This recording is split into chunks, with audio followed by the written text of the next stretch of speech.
Hey, how are you? I pray all is well. Can y'all? I think y'all can hear me. Can y'all hear me? Give me the thumbs ups in the backstage if y'all can hear me.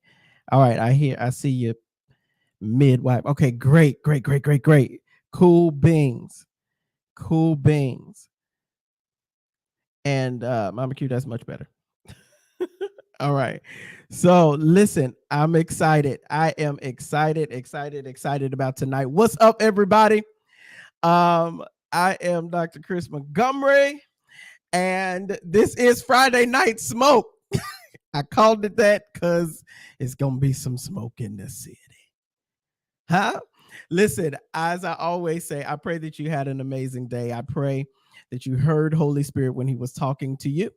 And I pray, hey, Apostle Eva, and I pray that you, hey, Cassandra, I pray that you heard him when he was talking to you, and you obeyed him. Didn't not just listening and hearing him. You gotta obey what he is saying. And so I'm excited about tonight. I am not going to do much talking, but tonight we are going to, baby girl, hey, love you. So good to see you on here. And so let's see. Hey, Kasim from Anguilla. Hey, everybody. Okay, listen, I'm not going to do a whole lot of introduction. I am going to have a lot of stuff. So let me bring them on, and then we're going to talk about what we're going to talk about. All right. So without any further ado, many of y'all know who they are. They come without any introduction. They are two people that are near and dear to my heart.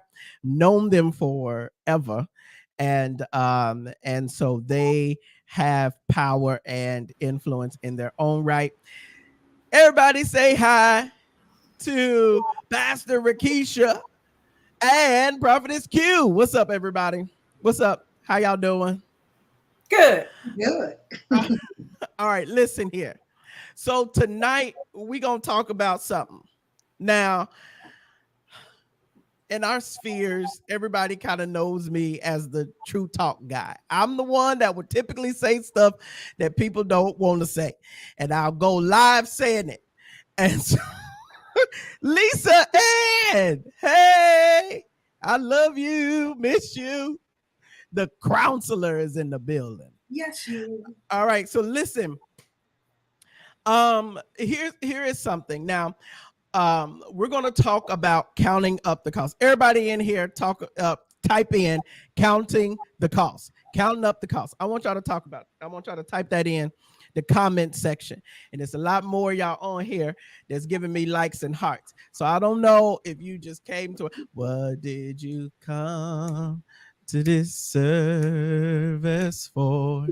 Anyways, what I want you to do is hit the heart, hit the like, hit the share, do all of the things, okay, that you know you're supposed to do. I mean, Rakisha, you better type. She like, I'm here too. All right, so listen. All right, here we go. Counting the cost. One thing that we all have in common, and many of you that are on this live have in common, is that either you, one, attend conferences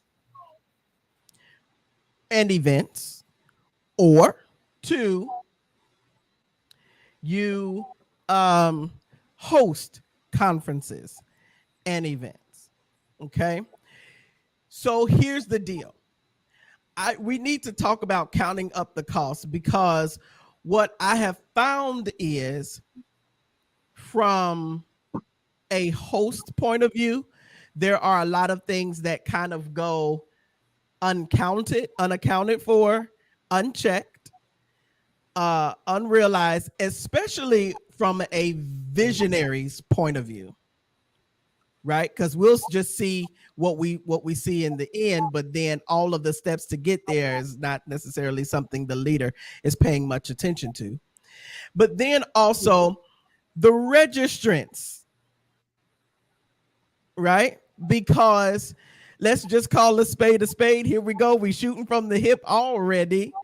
Hey, my Leah, how are you? Shantae, JP, the greatest minstrel this side of heaven. I promise you. But listen, um, here's the deal. The truth of the matter is, hey, Cynthia, everybody waving. I try to say hi to everybody, but I ain't gonna keep interrupting myself. So here we go. Calling a spade, because the truth of the matter is, so many people want to come to a conference, get filled, have the most amazing experience, and only want to pay $30. So they want to pay $30 to come to a conference and have $1,000,000 experience.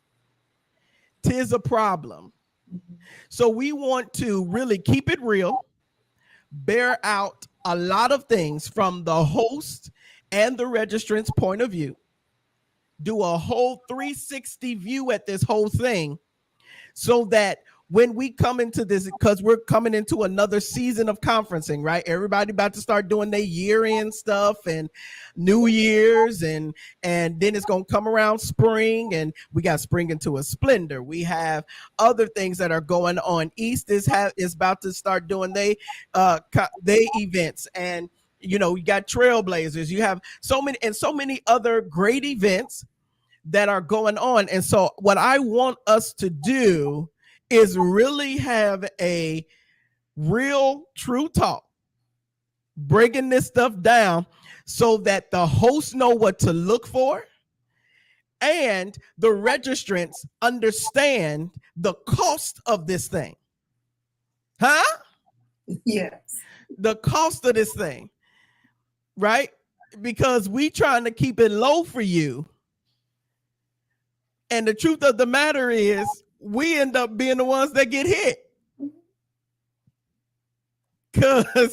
Cause y'all throwing a fit over $200 and don't invite nobody to come to the conference with you. But see, this is what I'm okay. So here's here.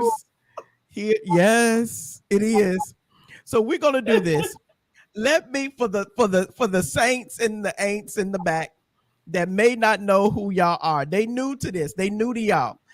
I'm gonna let Prophetess Q go first. You can tell them who you are, where you're from, what you do, the event, the premier event that you host or events that you host. How long have you been doing event hosting, conferencing, and all of that, so that they understand that what is sitting on this live is not people who just woke up yesterday going, oh, I think I'll do an event. Okay, so let's do it. Prophetess Q, you could go first, and then the midwife will go right after Prophetess Q. Go ahead, Prophetess Q. Well, all right then. All right, here we go. I am Prophetess Q from Chicago area, member of Valley Kingdom Ministries. Most people know Shekinah Glory as the praise team and or the home of Shekinah Glory. I am the lead dance executive instructor for that ministry, but I'm nothing but a servant to that matter. And I also lead and serve in my own ministry that the Lord gave me for his glory ministry, in which we host Spring into a Splendor. It is not an annual thing. It is as the Lord called for the gathering, because he's going to speak something specific to the remnant. And we are not designed for masses. We are designed for that, the remnant. We touch the remnant so that the remnant go touch the masses, because we ain't about making mess out of his messages.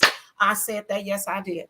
And we'll get into that in a minute. Yeah, I'm going to step on some toes today. I know I am, but I love God's people. And with that said, I've been doing this. I've been in ministry for well over 40 years. But in personal ministry, Shekinah Glory, as well as for his glory ministry, for almost 25 years, been hosting gatherings for nearly 20 of those years. And that's not just in a local perspective, but that is both domestic and international, as to where Chris and I, Apostle son, Dr. Chris Montgomery and I met in a forum such as that, and we've been bonded and knitted literally since the introduction, and as well as the midwife pastor Rakisha as well, who I honor here as well. And so I've been at this for a long time, from the hosting it perspective to being a guest speaker at places to helping train and get others to not just develop their ministries, but also to understand the purpose if God gives them that for a gathering, a conference, a summit of some sort. And so this is not an easy task to do, but it is one of necessity. You just got to make sure your purpose and reason behind it is a necessity of God and not something we just want to do, because that's where a lot of people get in trouble. And with that said, I'm going to leave that right there. That was the introduction. All right, wonderful. Midwife, go on ahead. Yes, Prophetess Q, love you so much and love sitting next to you at events. So I have been hosting events officially since 2003. So it's 20 years for me now. I have hosted faith-based events as well as mainstream corporate events. At this time, I am currently on payroll as an event manager. Okay. And several high-profile organizations hire me and they bring my services in to manage events at 5-star hotels. So I have been on the church side of things for a while, and I've also been in the contracting side of things at 5-star, 4-star luxury hotels. I have also hosted retreats that are international. So when you're taking people across the waters, that's a whole nother thing to consider. I have hosted events, Get Right weekend. I've hosted, and that's coming up. Also, I do the East Summit. So we go live and we do an East Summit. So that's business and writing, and that's all under that umbrella. It's one thing to host an event for yourself. It's another experience to manage an event for somebody else. It's one thing when it's your money. It's another thing when it's someone else's money and they have strict budgets and guidelines and negotiations that have to take place. So I am excited to be a part of this panel. I know that we'll bring a great variety of perspective, including sponsorships, do's, do nots, as well as what does it take for you to get money? Because people think it's that you just have to write a letter to get money for your event. It don't work that way, baby. Okay, there is a business element of this that we all have to be aware of. And also, if some of you have not hosted events, there is not a great welcoming necessarily to faith-based events. They call us Smurfs. Okay, they put us separately because a lot of us do go by faith and not finances. So they know that when they're dealing with us, they may have some challenges when it comes to getting those bills paid.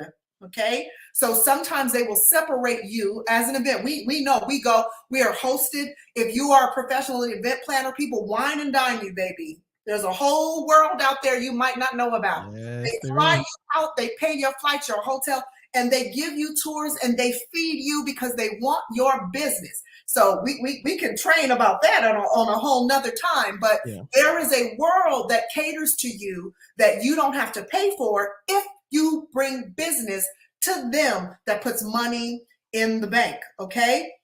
But they will separate out those groups based on behaviors that we have shown and that we need to correct. So we're here to 360 this today and hope we help, and we know we will. Yeah, we're gonna help. We're gonna help y'all today. If y'all ready to be helped, just type in "help us today." Help us today. TUHDAY today. Help us today. All right. So listen, let's get into it. Let's get into this because event planning and event management first off, a lot of people don't understand what I just said, two separate things. Yes. They think that event planning is event management. It is not.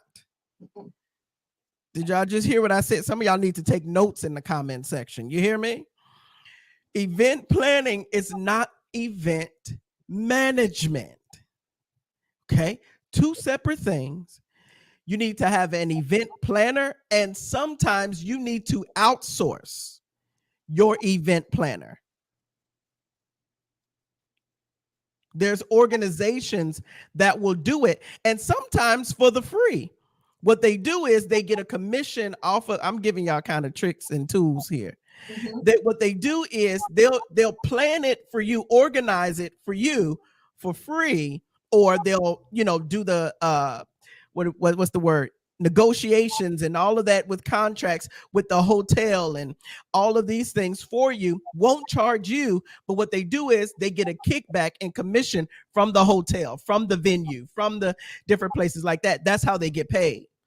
And some of us, because Sister Sally has been with us, and I've been guilty of this, because Sister Sally been with us since for the last 15 years, we hand that job off to Sister Sally, but she can't organize a birthday party.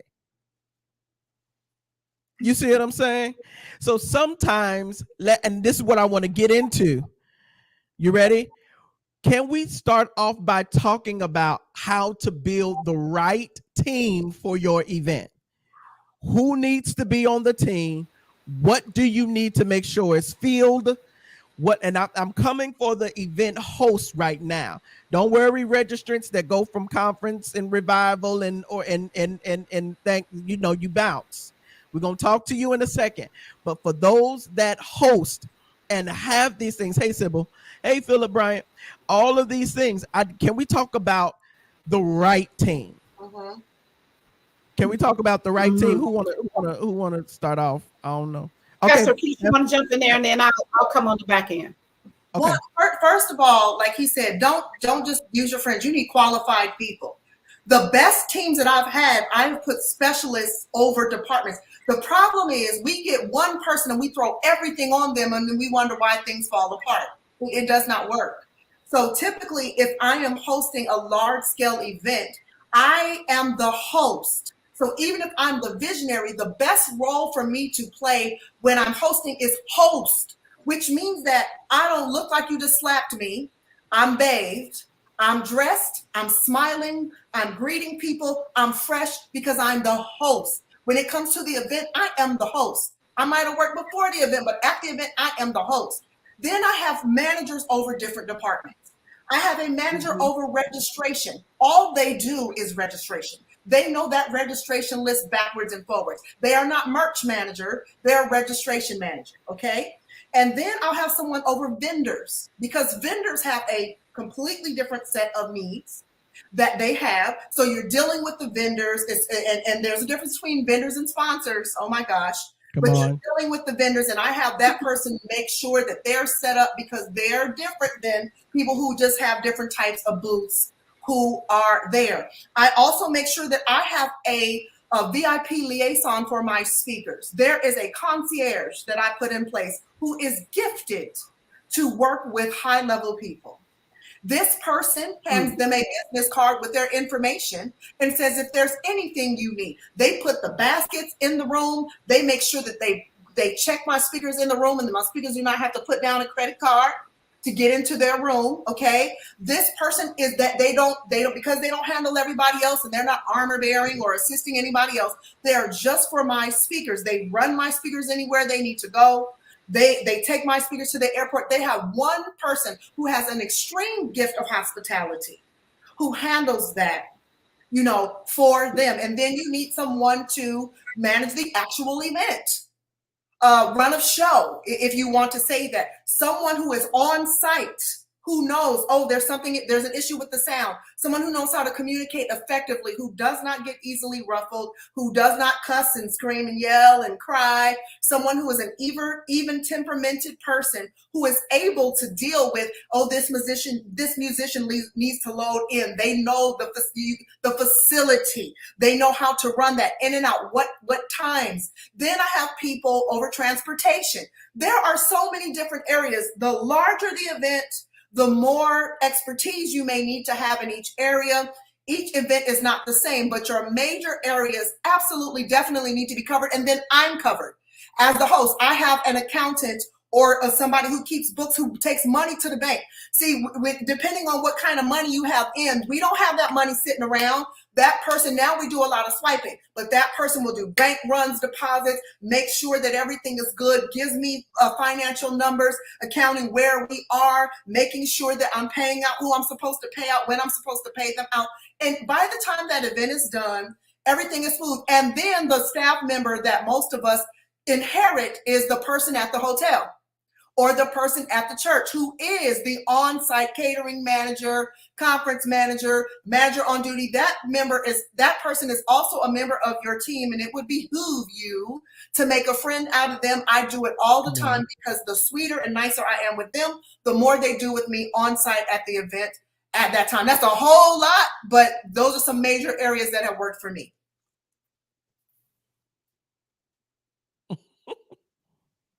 Okay, you mute. Oh wait, you gotta unmute yourself. There you go. There we go. Everybody on mute. All right. I was trying to be quiet so I could take my notes at the same time. We can glean from each other. And yes, ma'am. Thank you, Lord. Hallelujah. I had to learn some of that over these years, because I had the micromanager mindset, because I'm the host. I wanted to look like me. I wanted to sound like me. I wanted to be me. So I was trying to make mini me's out of everybody, all at the same time. And you need to be careful. Pastor Keisha, you said a key word: people who are anointed, appointed, and already geared in those directions without you having to train. That is not the time where you begin to train people on site for your event, because now we have personality issues, we have people feelings hurt, and all of that. Even in ministry, if that is what we are talking about here, there is business that still must be handled. So even if it's people people in your ministry, in my case, we have to understand there is a business side to this that does not affect the ministry or the personal side.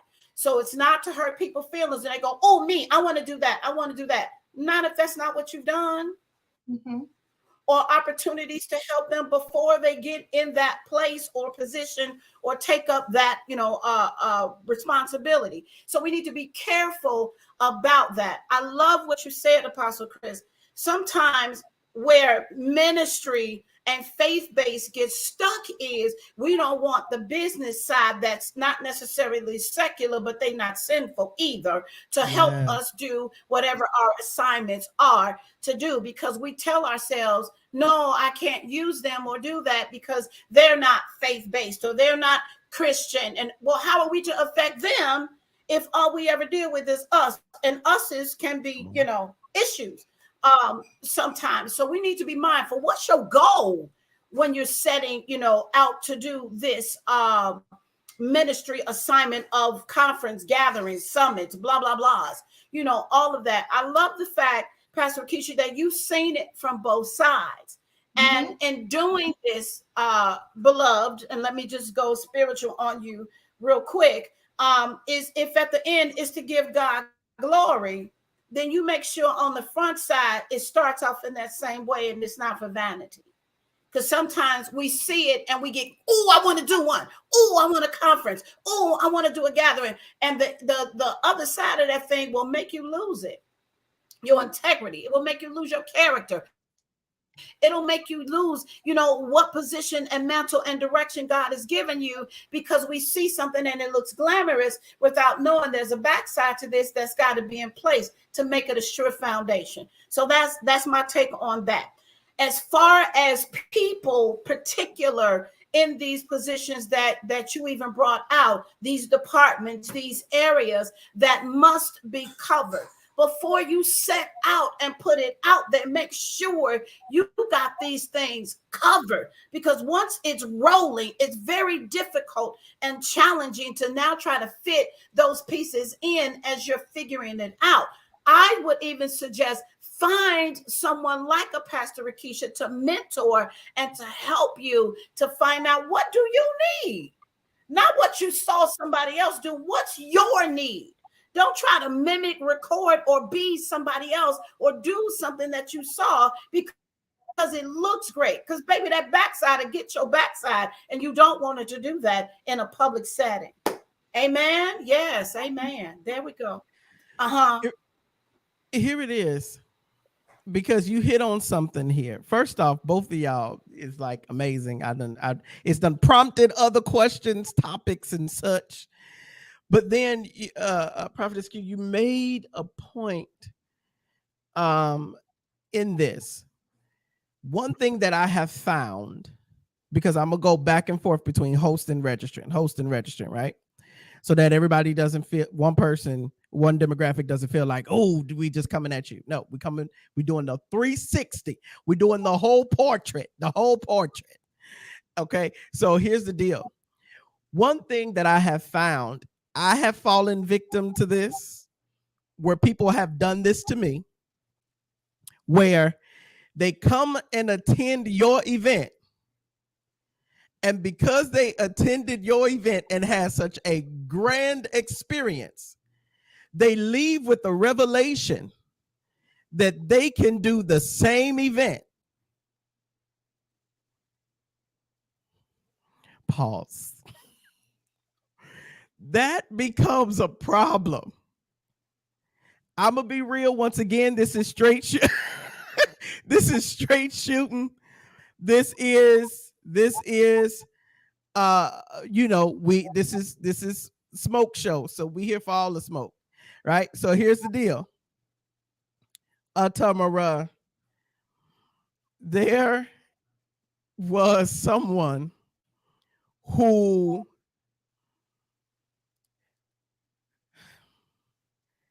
heard about what we do at Trailblazers. I'm gonna just be real. Heard about what we do, the Ignite package, the branding, and everything. They decided that they were going to do the same thing at their conference the next year.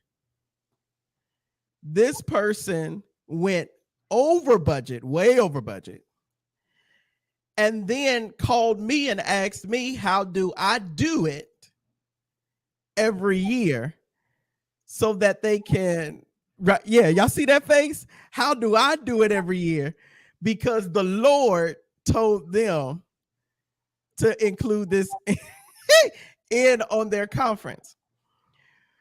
Here's what I want to say, and then I'm gonna let y'all say on it, because both of y'all took a deep breath, and the midwife's eyebrow went up, and if y'all know the midwife, when that eyebrow raised, that means something.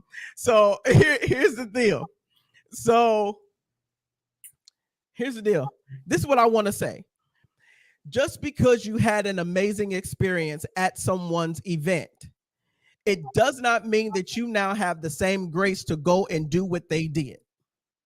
Number one. Number two, sometimes what you are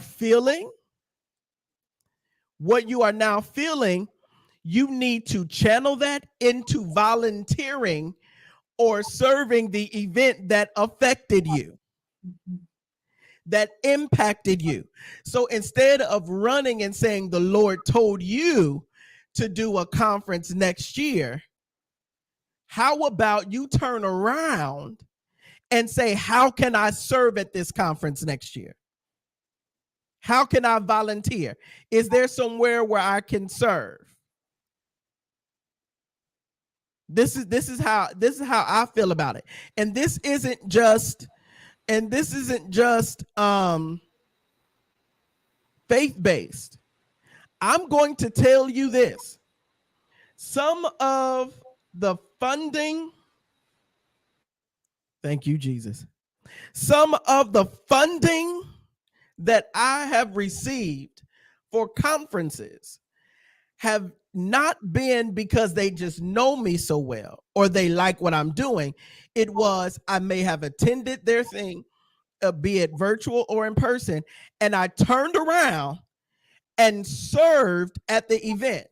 So then when it came time for me to do what I do, whenever I was like, yeah, I got this going and everything like that, they say, because you serve me, and this happens more in mainstream than it does in faith-based. They will give you they may not give you money, but they'll sure enough connect you with their connects. They'll network you with their people. They'll do all of that stuff. And sometimes they'll even staff your event. and say, hey, I'm gonna give you my PR person, or I'm a help. Hey, this is my graphic person. They're gonna get your branding together. All of that stuff. That's what they will do. Why? Because you turned around and served the event instead of trying to rob the event. Okay, so Rakisha, Danae, you want to go first? I still serve. Everything that I serve, I don't post either. But I serve very successful visionaries and events as a student, because there's some prices I don't have to pay if I would just sit at somebody's feet. Honestly, I learn a lot of negotiation. You get a lot of contacts and favor without having to go into your pocket. So if you are really passionate about something, I look for things that are fruitful but still need me. And I go and I roll up my sleeves and I serve the favor that comes to me, the opportunities that come to me, and the rooms that I'm allowed to be in and absorb that information. And I did not have to pay the 5-figure plus bill for that event, you guys, for one weekend, one day, even 5 figures for certain types of venues. I didn't have to pay for it out of my pocket. I serve for it with my time. So find a vision to serve. I have done that. It has worked very, very well for me. And also, before I did my first conference in 2003, I got the vision in 2000. I've been to events, but I was on the West Coast at that time. So I did not know what was going on South and East, but God gave me a vision. Do you know what I did? I wrote it down and I prayed for it for 3 years. By the time I had my first event, it was standing room only and fully funded. One, the church I was at gave me their venue. Two, people just start coming, sowing money. It was, so because I did that, the next year, I regrew out of that in year one. Another church came and guess what they did? Offered us their facilities, no charge. Because when people start to see the fruitfulness, they will give to you. And even if they do not have funds per se, some of them have access to property. And it will save you thousands of dollars to do that. And again, we had a full packed event. But let me say, I did not go without fruit. First, personal fruit. I had to build credit and credibility in the community that I was trying to speak to. And some people don't have that. They see you doing it and they have no fruit in that area. Then they will go and they'll try to do something, but you did not build enough following or fruit to even do it. And then you wonder why nobody showed up, nobody came, nobody supported, because we don't know you. And I don't mean we don't know you as a popular. We don't know enough about you to verify if you're the real deal or not. And this is in mainstream and sacred, right? We don't know you. You have not proven yourself. So a lot of these events that people are trying to copy are from people who either had enough proof or had enough marketing genius, because some people have events and they ain't the real deal, but they had enough marketing genius to make that happen. So like we talk about tonight, count the cost before you bill, but you need to know what's included on the bill. I am once again going to say, oh my God, these are nuggets you all are getting for real. But they're nuggets that can be a treasure for you in the prospect of your purpose, if this is in fact the journey God has you on. And I say that for this reason. If you are not a servant at heart to start this, that's problem number one. Number two, if you're too eager to make a move before God moves, whatever the plan is, he has given you, because some things, though it tarry, though it may need to wait a minute, though it may have a season, don't let eagerness and don't let other people push you before your time, because you will be premature in your birthing of whatever God gives you. So you got to be mindful of that. It took years to know, because unlike you, I wrote it down and then I hid it from myself, because I said I did not want to do that, because I already had a sensitivity to people You know what I mean? And rejection as a prophet. So I was in my early years dealing with that, not just knowing who I am. I wasn't concerned about acceptance. However, I was concerned about the rejection part or piece that comes to that. So I learned to serve. I learned to find those places and those spaces where if I even needed to be a shadow effect. Listen, I've been doing this for a long time, but some of us try to do things out of a false humility and Yeah. tell ourselves we're trying to serve. And the truth of the matter is we're trying to be seen, and we tell ourselves, oh, it's just little old me trying to help and do things. No, like Prophet Apostle Chris said, they come to some things.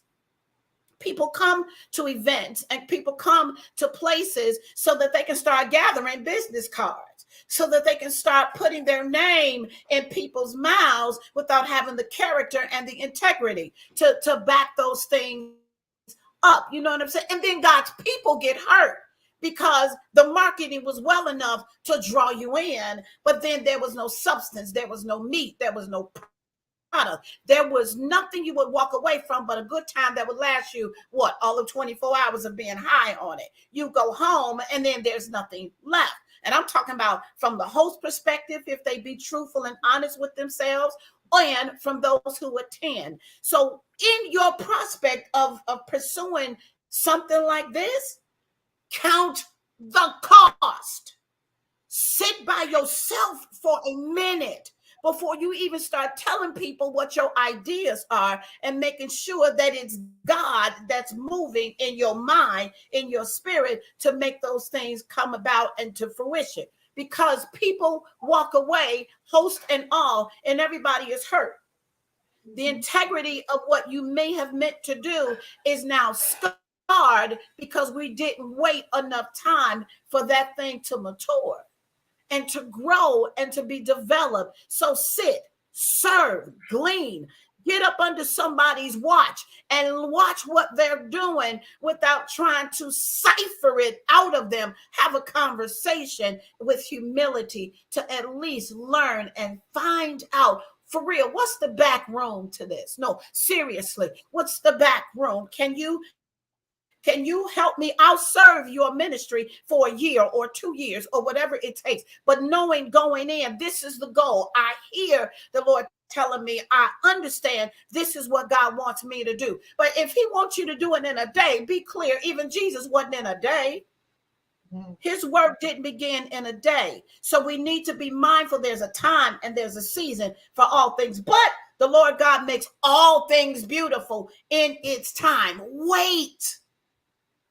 Find those little quirks about yourself before you even start developing teams to follow you, because they'll follow you right into a room that's got nothing but darkness, despair, chaos, and problems in it. Okay, let me stop right there. I just wanted to put that out there. Be mindful. Count the cost. Wait it out. And let the Lord, I told you, I don't do Spring into a Splendor every year. That is not the foundation of what God gave that to be. It is a remnant gathering. It is a calling, a summoning for a specific purpose that God gives direction for. And then you have to have specialists that can handle that, not just people that's on everybody's flyers. Okay. I want to jump in and say, your fantasy speaker, you cannot come with a fantasy. You have to come with a plan.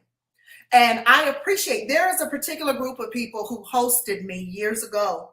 But they said, we knew for years, we've been watching you. They came to me and said, we watched you for 5 years. We knew that we wanted you. So we fundraised. We wanted, when you came to us, we wanted your experience with us to be so good. We wanted to honor you. So we made provision, and we got in advance, not at the beginning. When they paid for my flight, hotel. I walked in the door. They put a 4-figure check in my hand before I even said a word. And it made me feel like, wow. But before that, there was another group who all expenses paid, and they paid me a higher figure than I'd ever received. And I thought that was awesome, and my mind kept being blown. What I'm saying is, sometimes you fantasize about bringing speakers you cannot afford, right? So as hosts, what your people need, some of us are using people for clout to validate us instead of us preparing to bring somebody because that's what the people need. We are manipulating people's photos as endorsements and our relationships as endorsements. And then we have issues where, depending on that person's influence, and if that money did not work out, they can destroy your thing by telling on you. So there are some things that may be for the future, and it doesn't mean you can't have it. It may mean that you may need to make a plan for them, for that, for it. Absolutely. There are certain people who have not been to Trailblazers yet because it's like, I gotta build up to it. Right. So since we're going there, let's go ahead and go on there. Now, each one of us are speakers. Each and every last one of us travel and have traveled internationally to do what we do. Right? For those of you who hope, okay, let's do this real quick. Quick poll. If you host events, can you put it in the chat? I host. I just want y'all to put it in the chat that you host. Just put I host. If you host events, put in the chat I host. 2 words, take your 10 seconds. If that. I host. Okay, I see you. I see you, Lisa Ann. I see you, Eva. Is only 2 people that host. Maybe it's a lag. But okay, so if you host, all right, I see you, Kasim. Yeah, Kasim hosts one of the premier events in Anguilla every year called ABBA Cares. The government gets behind it and everything. So, government school systems and all of that great stuff. Okay, so I see a few conference hosts or event planners or hosts in here. Let's talk. They probably scared to talk about it because they think I'm gonna get them. Because I know it's more hosts on here than it is than saying something. So here we go. Tomorrow. Let's talk about the costs of hosting. And I can say this as a conference host and planner, sometimes I lost sight of the cost of bringing he, she, them in. So what I want to do over the next couple of minutes is talk about the cost that people consider and the cost that people don't consider. Because there's a cost that people really don't think about to bring in a Chris Montgomery or Rakisha Pittman or Q Payne or TD Jakes or Noel Jones or a Miranda Curtis or whoever, Kirk Franklin, whatever. Because if you only are thinking the cost, meaning the cost that you're going, like the hotel and the flight and the food and the check you're going to give them for speaking, if you think that's the only cost to this person, you're sadly mistaken. Okay, so we're going to talk about it. I'm not going to say nothing to the end because they probably going to cover both of these costs, all of the costs, before I even say anything. So who want to go first? The cost of hosting. We're going to count the cost tonight. Who want to go first? Okay, Q. Okay. I will jump with this one first. And once again, I want to do this from the realistic perspective of, even as Pastor Keisha said, you have a fantasy about certain people. without knowing that there are categories of elevations that you want to, take, not leap, take the time and the steps that are ordered for you so that they are good. And I'm putting it nicely like that because from one perspective we call or we inquire about somebody and then they give you what it is and you go, oh, so who they think they are that they cost all of that. No, they know their value and they know their worth. That's one. Two, if you've already reached out and they reached back, it's because they felt maybe you had the potential for that. So you need to be mindful about how fast you jump, how quick you leap without knowing you got to take a step first. The first thing is step back and look at the fullness of what you're looking to make this conference or gathering experience to be, not because of somebody's name, not because of a reputation, not because of a falsehood, but because you really have sat down, get a budget planner and look at those things and plan it out for even sometimes those individual people. Do your due diligence to find out what it would take before you start deciding what it should take, because they've already maybe established. So unless they just feel like it, because that's been occasion too, they just feel led to come without all of the extras. They'll come. We had a William Murphy. He said, y'all don't have to pay for nothing. I'm coming because I feel like it's something I'm supposed to do. Those are rare. Mm-hmm. Those are rare. And it's not a bad thing. They just know their value. And sometimes because of maybe history, they just will not, compromise with what they know. So on one side, sit down and look at the individual cost of everything. And then you go in percentage over that, because you will have incidentals. You will have situations. Things change. Prices change. Stuff happens that you're going to have to cover and do. So before you put your first flyer out, your save the date, your name, LLCs, know what you're getting yourself into and know the full value of what that is going to be. Because again, maybe it's that thing, but maybe it's not that time. So you got to make sure you're dealing with it from reality and not fantasy, and also not from the push and drive that our own heart can get in the way and make us leap too soon. And we calling it leap of faith. No, be realistic and rational when you're doing some of this, because from my own perspective, I had to learn. And when I mean learn is I had the big vision because I'm a creative. I had this big vision about my very first gathering, and I wanted it to be this and these people and blah, blah, blah, and all of this. But let me be clear with you all and transparent at the same time. The venue that I was using, what the cost is that they gave me for like the individual rooms, I thought it was for the room. Nope, baby, that was per person. So when it came down, when it came down to that, that's when I said, and I thank God I had a team and a staff that was like, this ain't your lane. You don't deal with numbers. You don't deal with figures. Be the visionary. Give it to us. Let us see it and we'll run with it. But that ain't your lane. Get out of it. Because I almost blew the whole thing. I almost blew up the whole thing, which would have been on our integrity.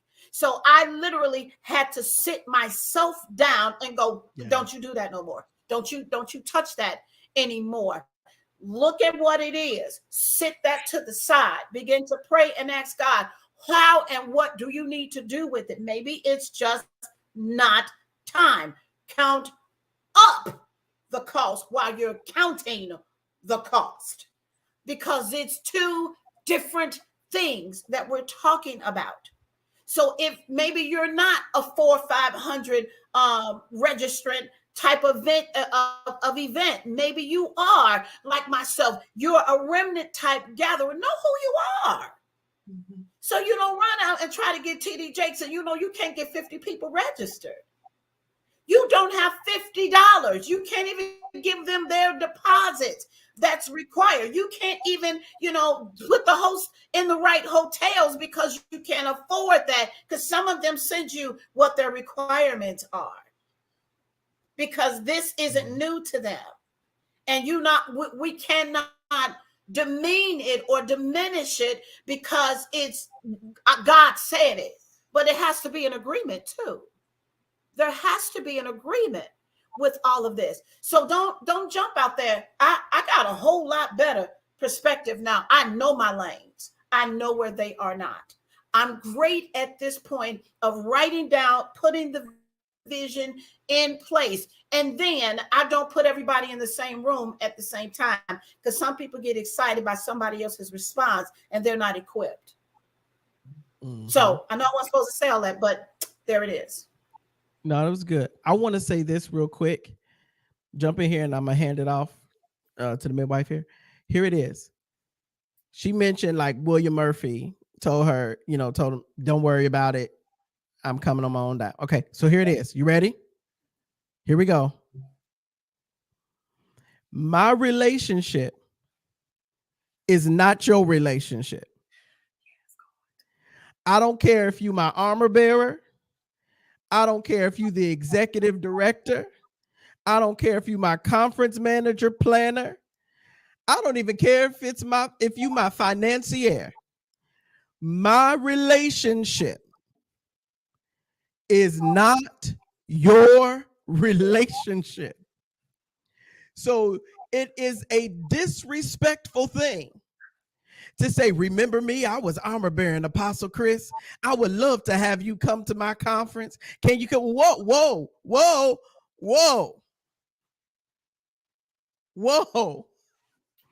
You're misstewarding relationships. Now you're going through back doors and not the door that was that even gave you access to this person in the first place. You see what I'm saying? So, because the truth of the matter is, like, for instance, I don't, let's just say, Rakisha, since she on here, right? If somebody, because y'all might not know this as assistants or congregants or registrants.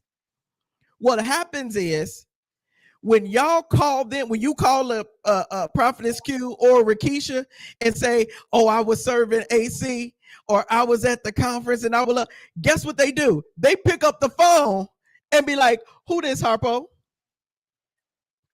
And you don't, and then you wonder why your leader done put distance between you and them, because what you done exposed you. You see what I'm saying? Yes. And so absolutely, that's good. Prophetess Sade Martin. That's the thing.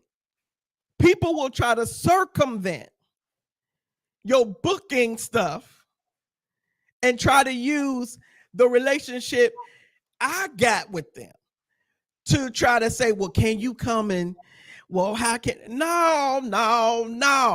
My relationship is not your relationship. Because the truth of the matter is, for some of them and or most, I went through the proper booking protocol first. Relationship was built, and then I could call them on the phone and say, hey, I'm doing Trailblazers. Hey, I'm doing Glory Hub. Hey, I'm doing this. And then they're like, oh yeah, cool, I'm coming. There's people that for events that I'm having next year, I was like, hey, what's your booking protocol? They're like, we in relationship, call me. Boom. Call them, get them booked, and they call their assistant and tell them, but that's my relationship. That ain't yours. Okay, I had to say it. Pastor Keisha. Let's talk business. Now, the biggest sticker shock, life shock I ever got was going from the church venue to the hotel. I'm going to share a couple of things that's going to help you. Number one. No, wait. Okay. Wait, we need to breathe through that. For all of us who have gone from the church house to the main house, I'll say. I've never been in a church, ever. Father Jesus, help. So I just wanted us to breathe through that because it's a different venue, Saint. It's different. And let me say this, regionally, this is something we don't understand. When I first started hosting events, I had favor. I am from Southern California. So I had favor over that region. It was like open heaven over that region. Yeah. I had relocated from Southern California to Vegas, right, for a season of my life. I kept driving back to Southern California because that's where I had favor. In the midst of that, I was traveling internationally. So I had built fruit. I had grown fruit enough. So when I hosted my first event in Vegas, I decided to do something different. Number one, I was balling a little bit. And the reason why I'm saying that is because when you want to host events, baby, you need some money in the bank. I'm not just talking about money from for that conference. You need an insurance policy in your bank account because stuff comes up and you have to be able to bail yourself out if needed. And that's one thing that people do not understand. So I was running business then, had a little money. Me and the honey was doing it, okay? So I decided to hire an event planner. I am a great event planner. But because this was an international event, people came as far as Japan to this event. Packed, okay? I hired an event planner and I paid her. Don't ask me what I paid her for, but that's a whole nother conversation. So when it was time for me to get the contract, remember, this was my first hotel event. When it was time for me to get the contract for this thing, she was nowhere to be found. I did not know how to properly read these things. So I said, hey, I need to sign this contract. She's like, girl, I'm out golfing or something, she said. So long story short, she's like, just take care of it. It's all good. I signed this contract. I put my deposit down. Meanwhile, I told you I was balling for a reason. My speakers, I paid for their flight, all of them. I paid for their hotel, all of them. I paid for honorarium, all of them. Some of them I love so much, I paid for their armor bearer. Because that's how we do. I want to show you, I honor you, and I'm going to host you well. Registration crazy. House packed, okay? Okay.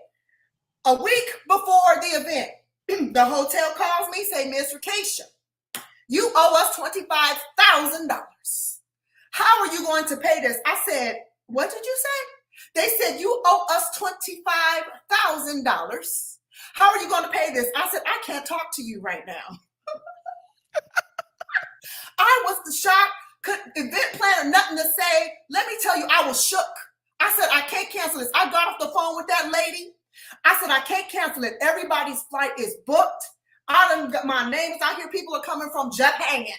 Do you hear me? This was Vegas. We were dancing on the strip and everything. I said, oh my God. I got on the floor and I didn't know. I was hurt so deep. All I could do was moan. And the only thing God gave me to say was turn the heart of the king. I didn't even know why I was saying it. I said, turn the heart of the king, turn the heart of the king. 3 days later, the hotel called me back. They said, Miss Pittman, we have done some research on the planner you're working with, and this person does not have a good reputation. You have been duped. So they said, what we're going to do is we only going to charge you meeting room rental. So now you only owe us $10,000. $10,000 was still a lot. Okay. So not only did I have to come with $10,000 to open the doors of that hotel, I have to have $5,000 going out to pay for my sleeping rooms. Do you know that by the time that event was over, baby, before we walked in the door, the $10,000 was paid. And before I left that hotel, the $5,000 was paid. But here was the cost. I did not understand that region, it's called Sin City. Yeah. So people were there. They were blessed. We danced on the strip. People said, I'd never experienced anything like this in my life. The last offering that we had, I accidentally sat in the basket because literally I had emptied out my bank account for that event. Okay. People told me that was awesome for them. I walked away from that event with an empty bank account and a 9-month depression to follow. People do not understand that regionally, there were things in that region that I went into, I didn't understand. So you're thinking, I'm going to go here, I'm going to go there. That regionally, some areas are harder than others, and we don't think about that stuff. We just think we can go anywhere. Yes, I lived there, but what was going on in that place came after me. How dare you take people to the strip where they were drinking and smoking, and they put their alcohol down, they put their cigarettes down, and they laid on the floor. How dare you? And so I personally went into darkness for 9 months after that. I had to come out of that darkness with the book. But people don't understand that sometimes when you have spiritual assignments, you have post-event backlash that comes along with it that's hard to talk about, because you're thinking, people thought it was awesome. They kept talking about it, but it hurt me. So I'm glad that it helped them, but it hurt me. Come on. I came up out of that thing. I was crying for months. I didn't understand what was going on. Thankfully, 9 months later, I got pulled up out of that. But those are the things people don't think about when you're thinking someone did an amazing event. You don't know what happened to them after that. So you best believe I had to come out of my passion. I'm not the one who's going to go and look at contracts too hard if I'm involved in it. I can do it for someone else. But when it comes to me, sometimes I'm too passionately connected to it. So I have to let someone else who understands numbers say, they're robbing us. You're not going to go there. I don't care how much you like that venue. Okay? You're not going to do it. And I choose from the good deals, not the good fields. Come on. You on mute again. I'm gonna let you go ahead and speak, and then I'm gonna say something after that. Go ahead. Listen, you tapped into something right there.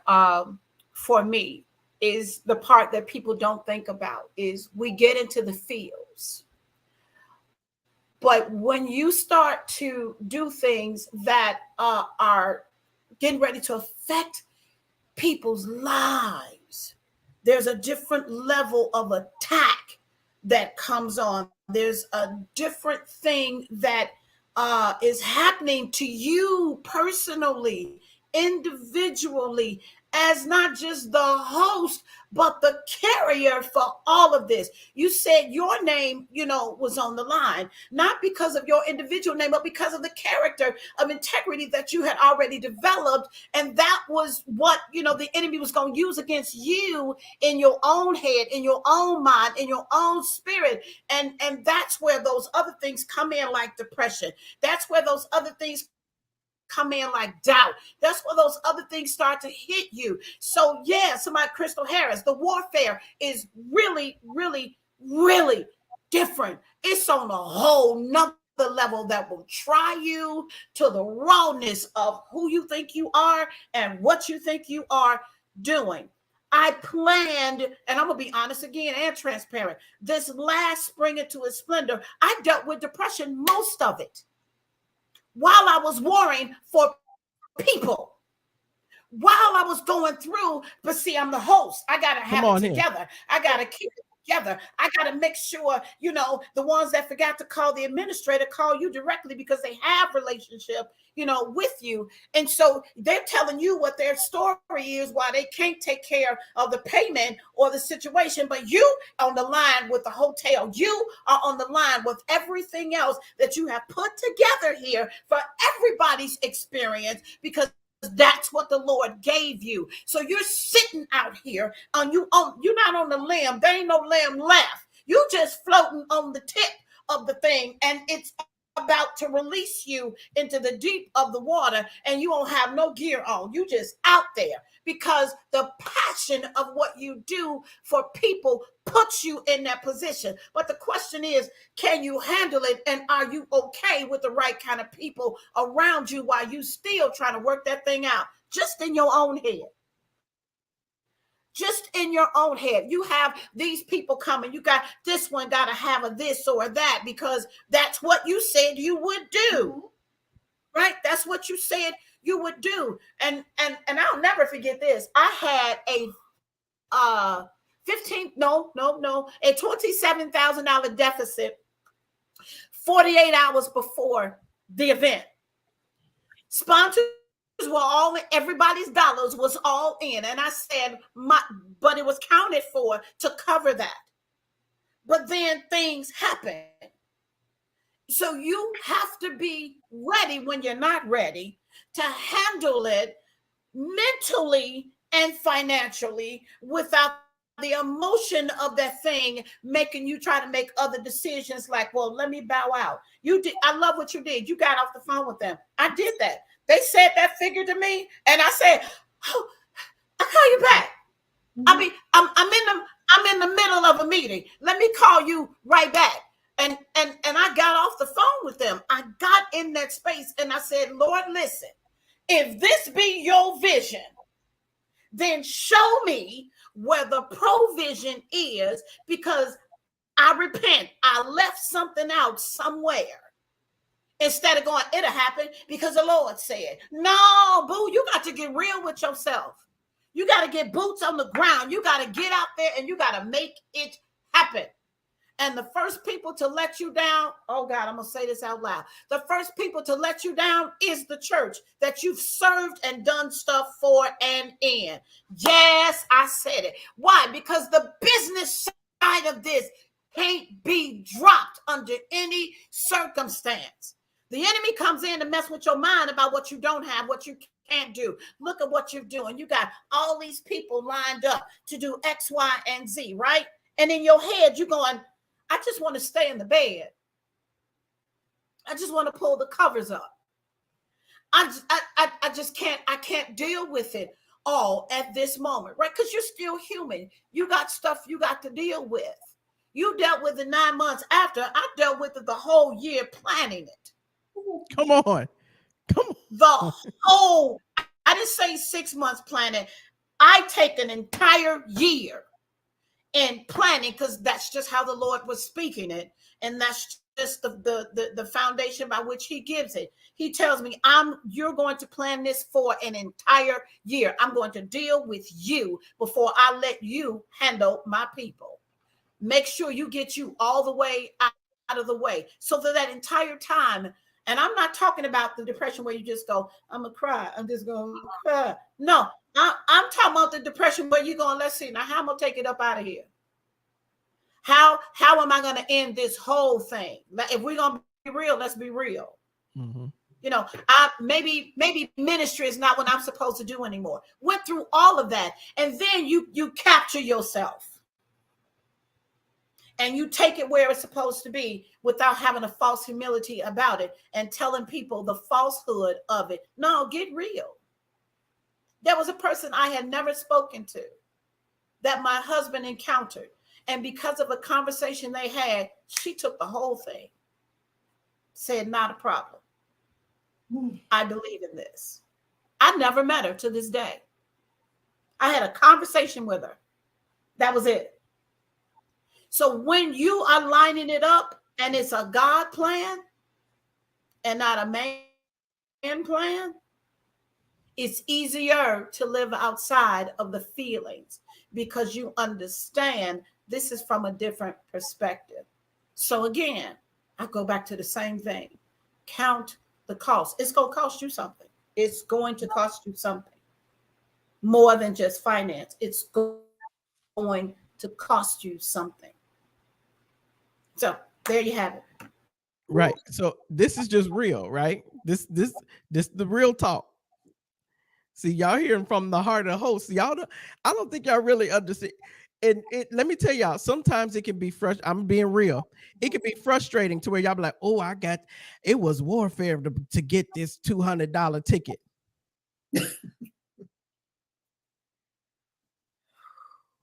And I got 20, 40, 50, 60, 80, $100,000 that I gotta and then if we gonna be real and we at faith-based, we pass the bucket and you put $2. And we like, okay, so we got really. So when we're talking about hosting and the cost of bringing someone in, yes, you've got flights, hotels, mm-hmm. the food. I'm in relationship with people to where they like, yeah, I don't mind flying in. I'll fly myself there. Or I got my own hotel. Or I've had people be like, you ain't got to fly me in, I'll drive in. All of these things. Okay, whatever. Once again, my relationship ain't your relationship. So just because sis might be like, I got you, bro. Don't worry about me. I'm good. I'll be there. Just let me know when I got to be there. You know, that type of thing. Just because she tell me that don't mean she gonna tell you that. Okay, let's just be real. That's that. But then when it comes to counting up the cost of this the host, or I'm sorry, not the host, but the person that you're bringing in, right? So now you've got hotel, you've got flight, car, gas, whatever. You've got food, you've got honorarium, love offering, whatever that is that you have worked out with them. Here's the unseen cost. The cost of the time they took to prepare for your event. The cost away from their family, even if they're their own family. You hear what I'm saying? Even if they are single and by themselves, that is still a cost. They can be doing something else, but they are choosing to come to your event. I'm not telling you something that where I ain't been, because there's been times to where I had to recalibrate my mind to be like, oh wow, there's other costs to these people. There's other costs to me, right? I have a family, I got kids, all of this stuff. So when I go and leave across the country, around the world, I'm walking away from them. I'm spending time away, sometimes a week away. And then when I come back, you still want to call for therapy and counseling. And my kids ain't seen me for a week. You've got the cost of energy. What do I mean by this? Meaning you want this person alert, awake, all of this stuff, but they're paying, like your conference is taking a toll on their body. And so, or your event is. And so, like for instance, and Pastor Rakisha, my Prophetess Q, both of them have been to one of my events before, spoken at. One of the things now, Rakisha has been doing it pretty much since we've been doing our biggest event, Trailblazers. Here's the deal. One thing that the teachers would say is, you work us like Hebrew slaves. Like not only would they do one-on-ones, but they would do, and this is when I had simultaneous breakouts. They would do 2 and 3 breakout sessions a day. But then I would expect them to be alert for morning service and alert for evening service. And we go hard at Trailblazers. Right? And so they on the front row trying to keep up face, but they like, I'm about to act like the Holy Ghost has come upon me. Bring me one of them little blankets, because I'm about to take me a nap on this floor. Right?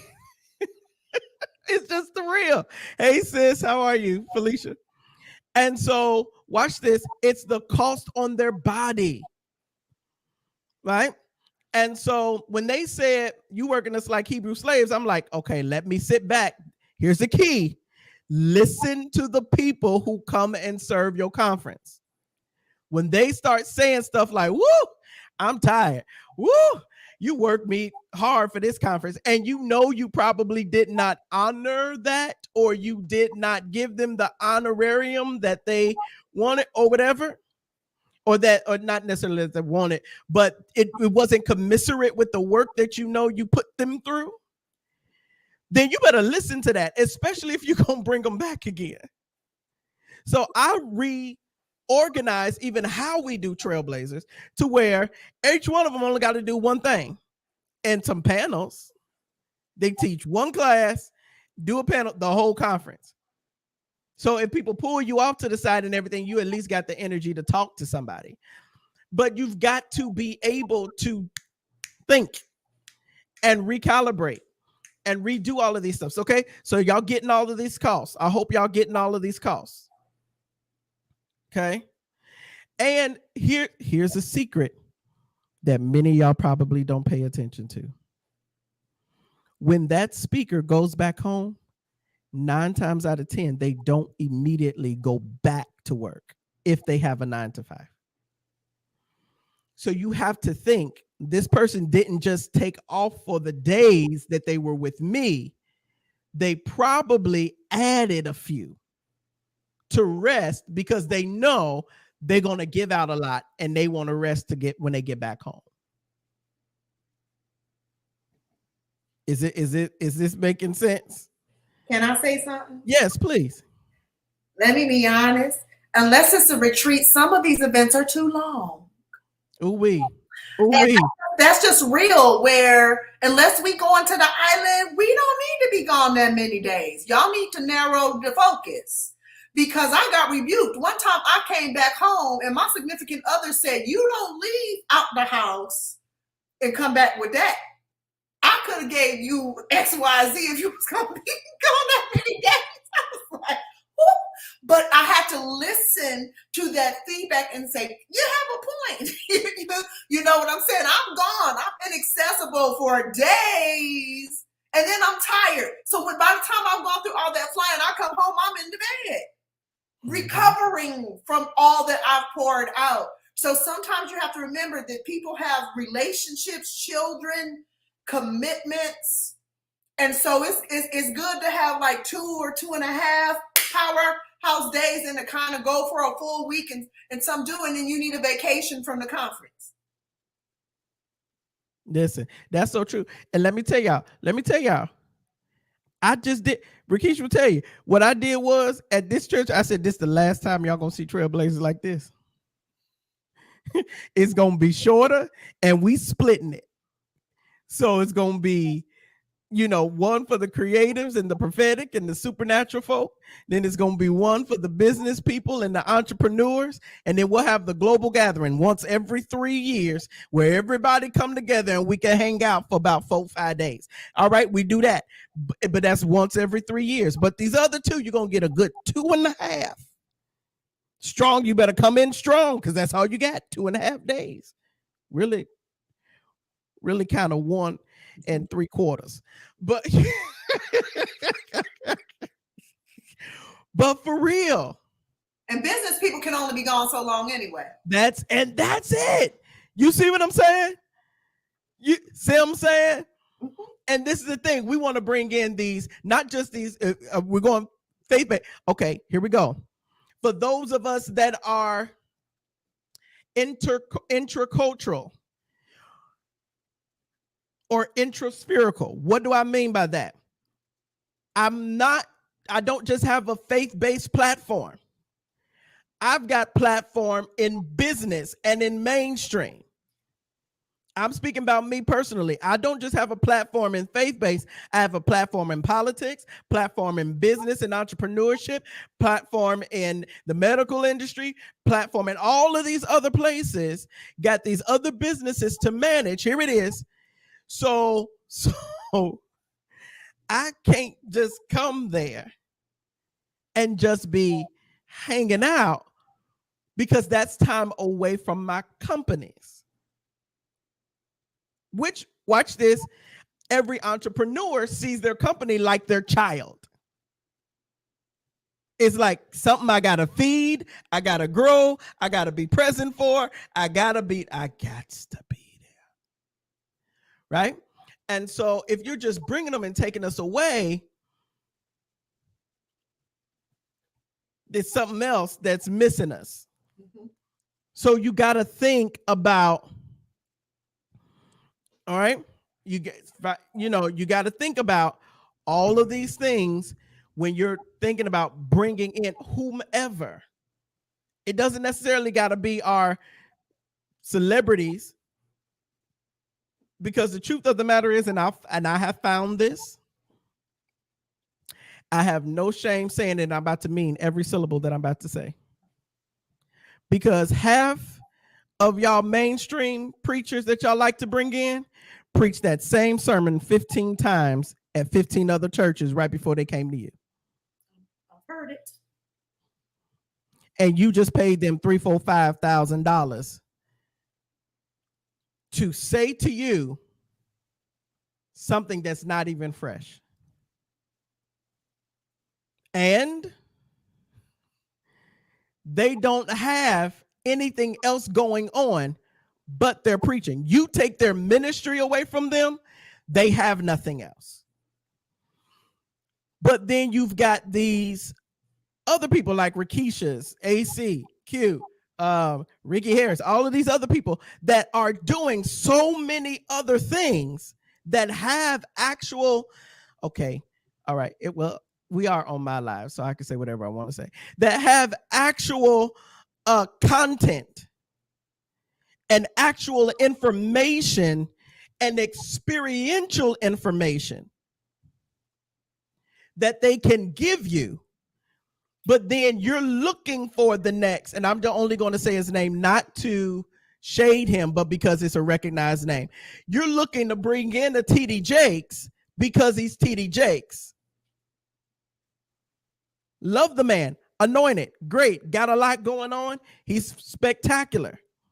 But he's going to come in, and 9 times out of 10, only because I've been in the speaking industry and I know how it works, he's going to take something that he's already done, sprinkle some little extra on it, and hand it to you.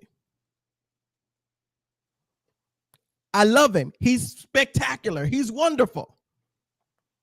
But you spend $15,000 for him, but then when it's a Rakisha Pittman who you're bringing in, or you were, okay, this is why, okay, let me tell you what I do for the good old Trailblazers. A lot of times, if you look at who I bring in the people who run what the mainstream people do. Because guess what? The mainstream people they're visionaries, right? This is what I want to do. But I try to bring you the people who know how to do all of this stuff, right? So you got to look at the content that is coming to you, the content that is being set before you. Let me hit this so that I can pass the mic. You ready? Oh boy. We still on my live, so I can just say whatever I want to say. Here it is. Watch who you're bringing. If the people don't have the content requisite to impact the life, and this is both in faith-based and in mainstream, if they don't have the content requisite to impact the lives, but they're just your friend, do not bring them. That is only injuring your brand. Did you hear what I said to you? It is only going to injure your brand. Right? And so I get it. You want to bring names that draw. You want to bring all of that. I get it. But if they not drawing, if they ain't bringing in nothing, don't bring them. Go ahead. Y'all know me too. If y'all know that I tell the TROOF, right?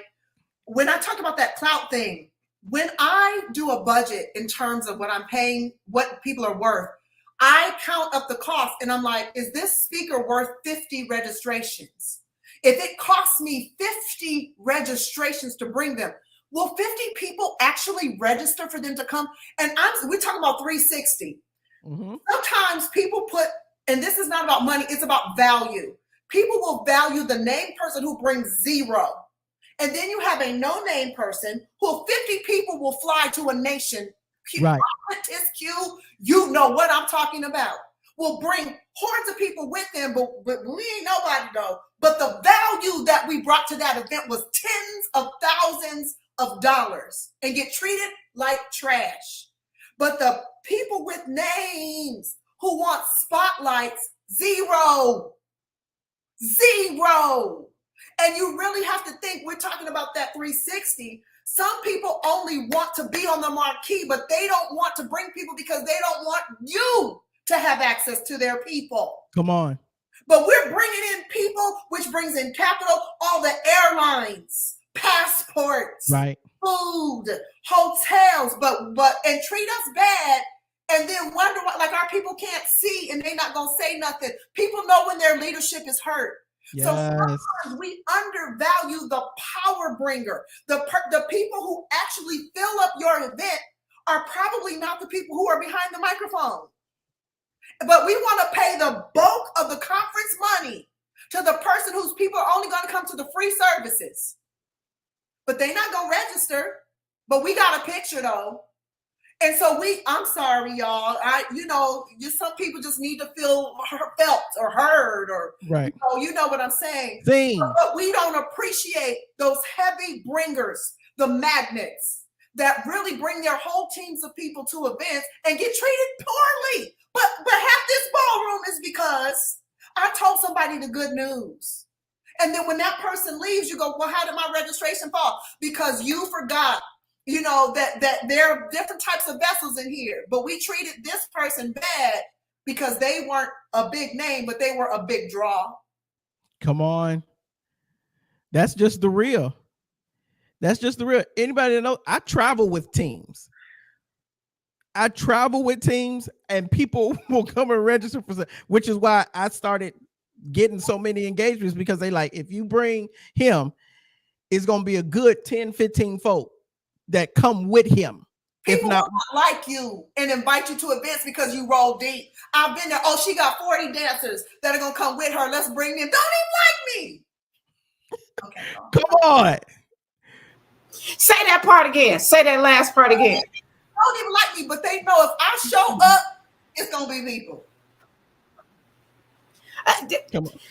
And I think in that perspective, or in that place, it's because you know when you're coming in like that, not only is it integral for your people to see how you're able to roll past even some of that treatment, because you didn't bring them just to pad, the finance. You brought them because there's a purpose in their being there. And so it's easier for you to find the focus, for that, as opposed to the devaluing that you might be experiencing. Because like you said, when I walk away from it, you go know there's a void. It's done.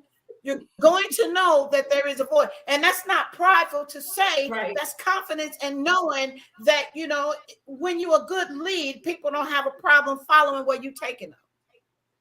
You know what I mean? Come on. And so in that same vein and in that same place, I've looked at, as we all have, you look at events and this is just where I am maybe. And I count that up and I go, okay, should I bring, because I know they need a certain thing, should I bring this group to this? But I look and see, is it value and who's there integrally, or are they there just because everybody know their name? Mm-hmm. But there's no substance to it. That's why you got to be able to do your due diligence. Don't just look at them because they have a draw like a TD Jakes, but no content, to put into your life or to pour into that experience. You know what I mean? That's going to be a greater takeaway than the first 24 hours of being high off of, the experience. What is your goal? What are you really, really looking to do? Whether you're going as we do and take people places, or if you are hosting an event, you got to know, because at the end of the day, I've done the opposite, where I took them to some places and they can't wait for the debrief. Yeah, because they gonna let you know. We had an awesome time with you, or with certain, but the ones who were the ones, it's like they lose respect, because now you showed them that other side. So I'm mindful now, lesson learned. I'm careful now, about some of that. Somebody said it, because the purity matters. Don't do something because it's going to put money in your pocket. Be clear which side of this you need to be on. Now, there are times, where you're doing what you're doing because it's beneficial beneficial. You need, to build up financially because you are getting ready to take 25 people out of the country. And you know what I mean? Or your ministry needs some replenishing because you're doing ministry. You're not just getting a bankroll. Right. Because some people are in it for prosperity and there's nothing pure about their purpose. They just want to prosper and say, they have this. Don't do that for that reason. God will show you what he really gonna work with because of those things. But if it is, make it for a pure purpose, not just to have, the bankroll without doing the ministry part that comes with it. Or the other side is the business part of this. Make sure you really know your own truth, on all of these sides. But I kind of want to dig into the opposite end of this a little bit. I guess I'm going to stir some stuff real quick here, and that is people, registrants, attendees want to come and pay $10 for $1,000 experience that's going to give them a $10,000 transformation. Woo! That is okay. I said that part because we've all hosted, things, and we talked about the cost of it.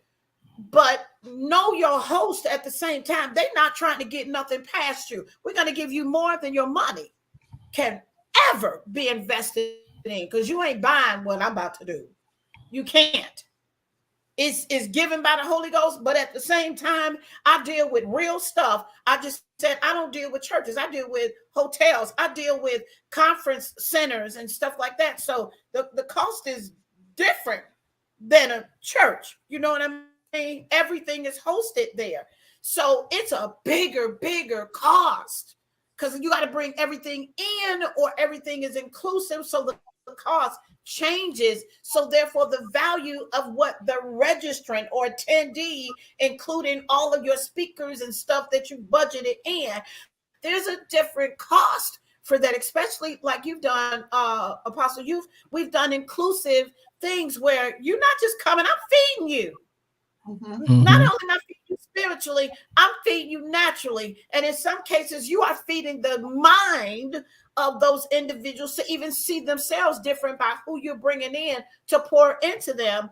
As you just said, you deal with it from the spiritual side, you deal with it from the entrepreneurial side, you deal with it from the medical side, you deal with it from the business side. And when we're putting these things together, people really need to kind of understand this from a different value. When you go to certain things, you pay whatever that cost is, right? But you want a bargain basement this, but you about to get value. Like it's going to change your life. It is going to be an encounter, but you want to pay $10 for it. So I just wanted to open that up a little bit to talk about it, because the value of what we're putting as an investment seed into attending the event, your hotels and registrations and all of that, is way bigger than that financially as well. I know we done talked about all that other side, but it's a huge cost. We're talking in a lot of our understanding, it's 6 figures, period. Mm-hmm. That you are responsible for covering because you own a contract. They got a registration, but you own a contract. And you're bringing all of those things into that space to give them the absolute best according to the vision God gives you, so that it's quality, you know what I mean, and excellent. And we don't question that when the world requires us to pay Beyonce $700, and that woman don't know you, ain't never gonna know you, ain't gonna see you, $2,000 just to be closer, so you can feel the sweat, off of that stage. For what? It's not going to impact anything after that, but we're not willing to invest in our own spiritual growth in that same mentality. This is what I think we miss. It's all a numbers issue.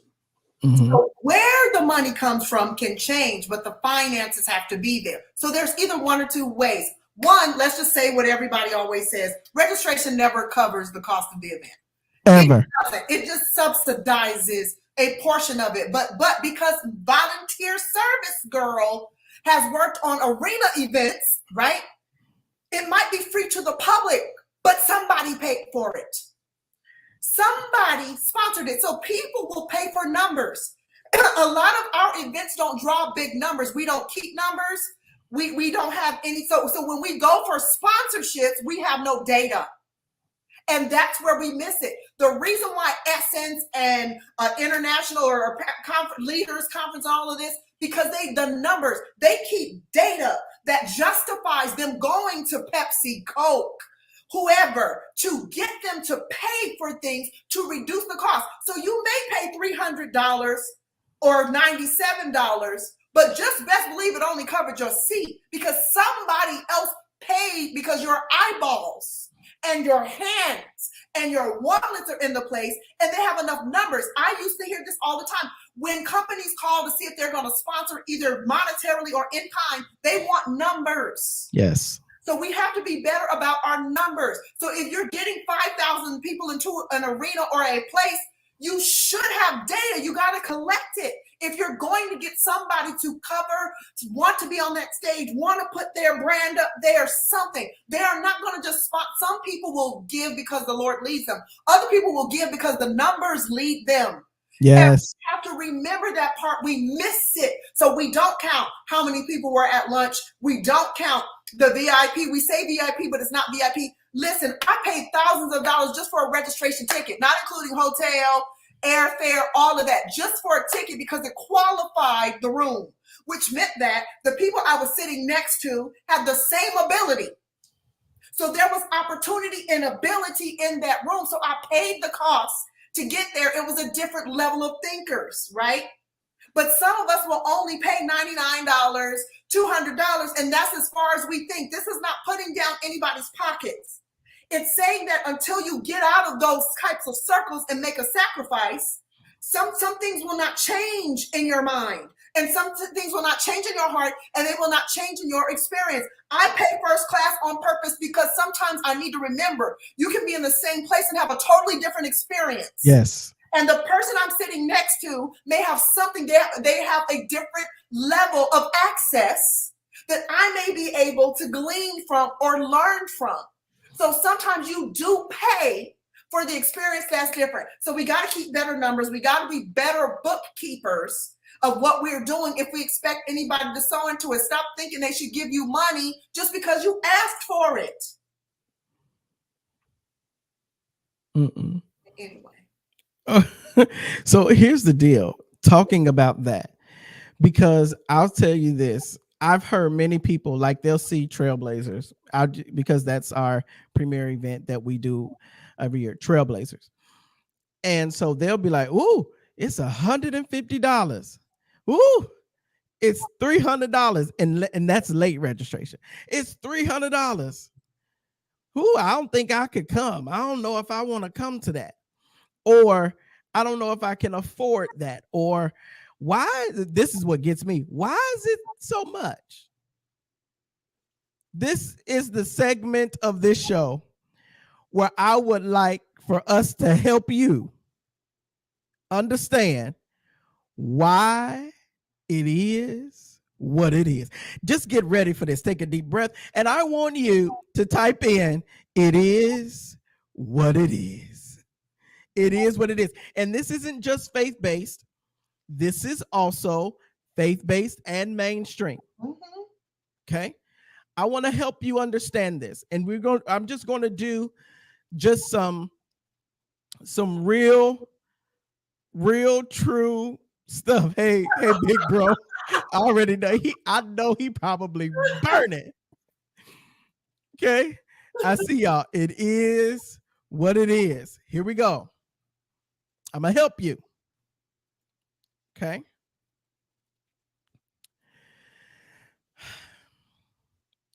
If in fact you are going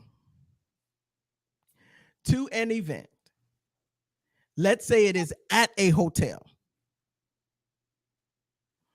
I want you to automatically start off with $10,000. This is where we're going to start. Okay. We just gonna start at 10. Okay. Here it is. Oh, you want to come on? I said I will send you the link. Bro, don't tip me with a good time. Here's a matter of fact, I'm gonna send you a link. I'm gonna send it because Mike Drake gonna come over here and go off on everybody. No. And then remember in their contracts, and like not only do you have the fee, sometimes then you have plus. You have the extra 20%. Sometimes you have a food and beverage minimum plus the 8.25 or whatever tax. And sometimes they will charge you a 20% additional. That's it. Come on, that you have to have over the price that they hold just in case. Yes. So the quote you get is not what you end up. And that's usually a minimum of a 4-figure. Period. Woo! So what you think you paid? They're like, oh no, that's 20%. But you didn't do the math. It's in the contract. But when it comes to that payment, you're like, I gotta come up with an extra thousands of dollars that you gonna give me back when we're done. When we done. And here's another part. The host, if they not feeding you, they still got to feed these people that you benefit from. They had to fly them in most of the time, or reimburse their gas, or whatever. Okay. Then, so every time you see a flyer, I want you to count by 3s at least for every person on that flyer. So if you see 10 folk on that flyer, go 3, 6, 9, 12. Okay, I want you to do that. That's just like a Frontier airline flight. Okay. Okay. Let me be real. Here we go. Then they have to now the $10,000 was for the space. Right. They have to sleep somewhere. So take that. And that's all them speakers. Now, on top of that, they want to or need to be paid for their services. Anywhere, depending on who they are, $300 up to, I think the most I've ever seen was $10,000. I've never brought anybody for $10,000, but $10,000 is what has been the most that has been quoted to me before. Okay, $10,000.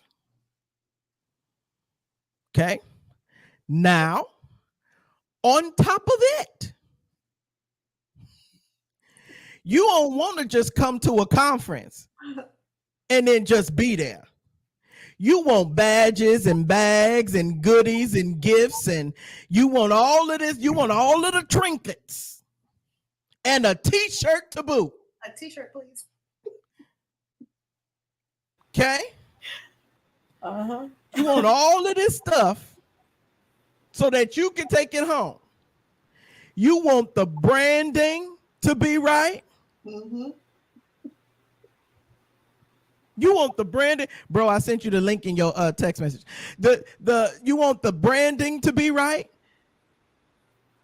and the hosts want the branding to be right and the imaging to be right, so that you don't go and talk about them and be like, that was a ranky-dank conference, because that's going to hurt them the next year. So watch this. Now, I ain't even got to what you heard yet. Because the sound system alone, if you don't own your own, and the truth of the matter is, some hotels, especially the nicer ones, say you can't even bring your own people in. You have to use our house people. And guess what? They won't. You can start off with another 10. Union cost. Right. And depending on the region, you got union costs, which means that every time they flip a switch, you pay them. Every time they move a chair, you pay them. Every time they move a podium, you pay them. Every time they move that little dial to make it, you pay them. You got to pay them everything if they got union costs. And another thing, if you faith-based and y'all just love the word, let's use Trailblazers, y'all love the band, they got to be paid.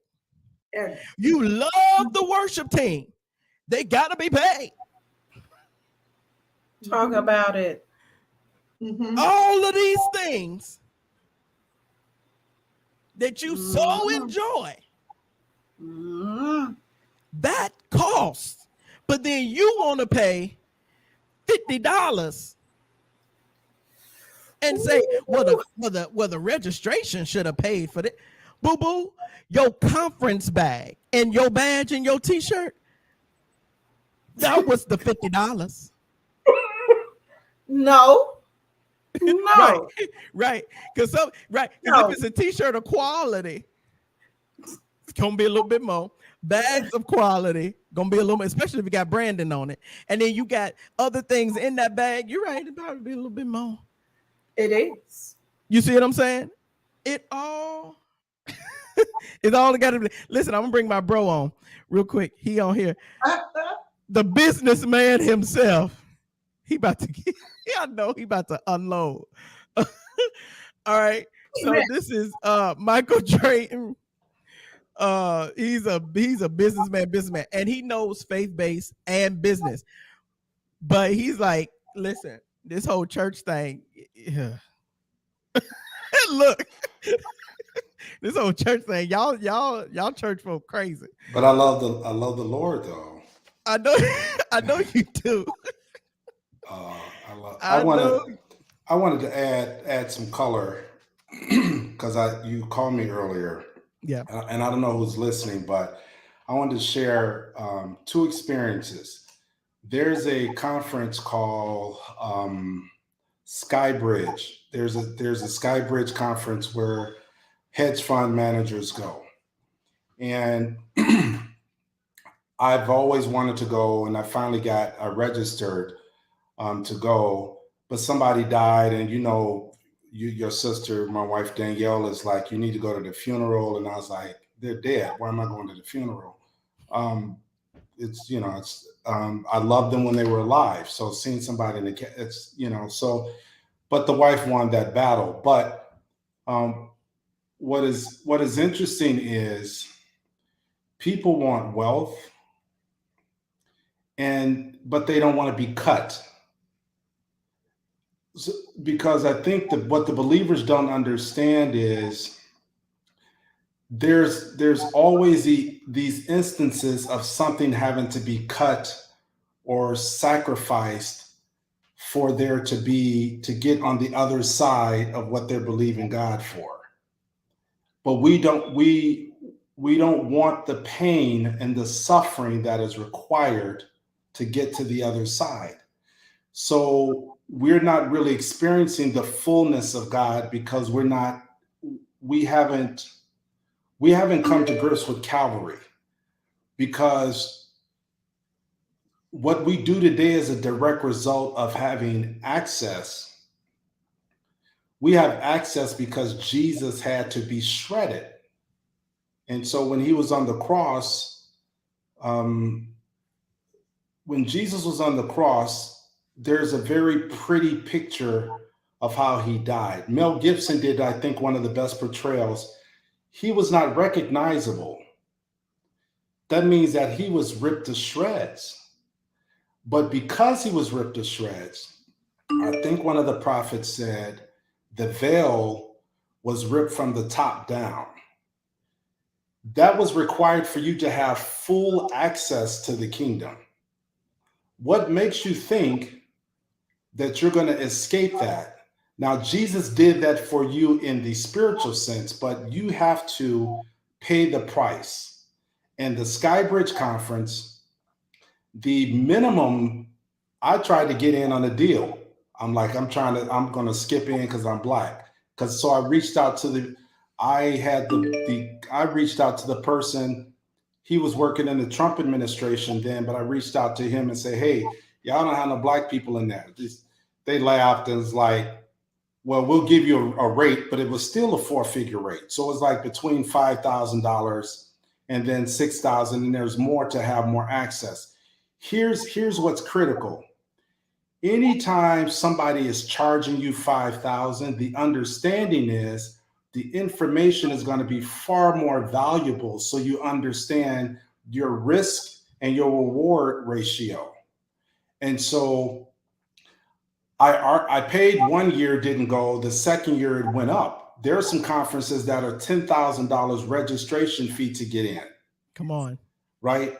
And so it's the value. People will pay for what they value. The problem with our culture, unfortunately, we have an abundance of talent and gifts. And in the law of supply and demand, when there is a great deal of supply, right, and the demand is not what it needs to be, we call that a sale. And so they perceive everything should be free. I'm working on a manuscript right now called The $1 Million Worshiper. And it's dealing with the mindset around creativity and how we devalue those that lead worship, put on conferences, but we will value the other culture's thing and we will pay for that. Right. And so the second thing I wanted to share is something called, you can look this up, but there's a club, it's a private club. You guys, if you knew this, if you know this club I'm about to tell you, I would be shocked because most people don't know, but I'll tell it to you because a lot of people watching this, but not everybody. Anyway, it's a club called Tiger 21. And Tiger 21 has a minimum net worth of 10 million to enter. So the question was, I inquired, I'm like, I want to be a member. Guy said, you're worth 10 million. I'm like, well, eventually, but not now. He says, well, you can't have membership. I said, why? The guy, what was interesting was I had the courage to ask and the boldness to not be afraid of rejection because I'm after the information. I don't care about all that other stuff. I want to know what y'all talking about. And so what happened was, Chris and ladies, I said to him, I don't have that, but I will have that. And you guys are setting up an office in Chicago and I want to be a part. He says, tell you what, give me 24 hours. He comes back and says, we can't let you in, but we will give you all of the information that is discussed in the meetings, which is what I wanted in the first place. And here's the value proposition. I asked him, why is the minimum amount 10 million? He said, you'd be interested to find out that there are people with $10 million and they're still not comfortable. They still have anxiety around value. So when you're arguing with people over $50, you have this blank, like we waste $50. America is so abundant, you can walk down the street at some point and you'll run into $50. The people are really rejecting the value proposition. Right? Because I dare say if you had Oprah there or Beyonce there, the dynamic would change. Or whoever they perceive as being somebody great, the dynamic of, oh, well, we'll pay to see that person because of how they place value. So my challenge for you is, here's what I've learned in ministry. And I've been in ministry, been in music ministry, as you know. People ask me how much you charge, and I have a standard rate. My wife says it's ridiculous, but my wife would say you charge too much, but I don't listen. My wife's on a need to know basis. Like, you don't need to know everything. Case by case basis. You don't need to know everything. But what I find is that I have a standard fee for charging people, right? So a guy asked me one time, years and years ago, Chris, I was a young stockbroker. He said, I want you to play for my wedding. How much do you charge? My standard was $3,000. Even if I was playing for a half an hour, you paying me $3,000. Or go find a different version and just pay them, because this is not a need for me. This is a want for me. I enjoy doing it. So, and he said, I can't afford 3,000. I said, then how close to that number can you get? Instead of saying, well, I'll just kind of do it out of the kindness of my heart. Because you have to watch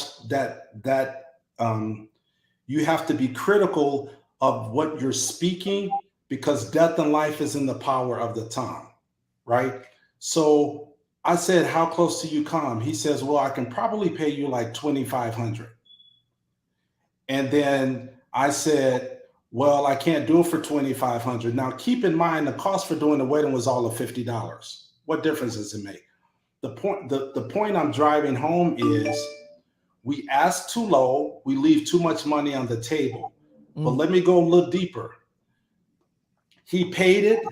He has 10 to at least maybe 10 to 15 friends that will pay that same amount of money. That's my audience. So I will cater to them instead of chasing somebody around for a two-figure amount of money. And people say, well, they used to say you're arrogant. And I say, you can label me all you want to, because that is not my concern. Plus, I was, being young and living through trauma, so I wasn't even my full self anyway. So, right. But the point I'm making is, God has a specific crowd, a group of people that he's designed for what you have, and will pay you what you asked for. And it will be easy for them to release that into what you're doing. We get comfortable being around the same people because they make us feel secure. When they are not contributing to your growth, and they're clearly not contributing to you being kingdom. We are not supposed to be in a position of struggle, because struggle is a part of the curse. That's what sweat is. This is why dancers, I think it was David, and you all are Bible scholars, but David danced in, I think it was linen, right? Mm-hmm. And linen is made from a tree, flax tree. Why was David dancing in linen? Because linen is designed to pull sweat away from the body. And a king cannot sweat, because the sweat, based upon the curse in Genesis, you're laboring the wrong way because you're in the wrong body of water, as it were. So what I used to tell when I was on a panel of talking to single women, they're like, it's no good men. I'm like, well, that's because you're in a pond of water versus a sea. In a sea, there are far more fish than there would be in a pond. That's good. You're searching too low, and you're not expanding broad enough. Do you know that the markets for gospel music that's growing the most is in Scandinavia? So gospel artists are here starving in the US, where there's people starving. Now, they're agnostic, and most of them don't believe, but they look at it as an art form. Mm-hmm. But in Norway and in Sweden, I know I just got a royalty check because I just heard my song in Ukraine also, a song that I composed. And we get royalties from that. And when you look at this sheet from BMI, you're like, where's the song playing? Go look in Norway, Sweden, Scandinavia. They have schools of gospel music.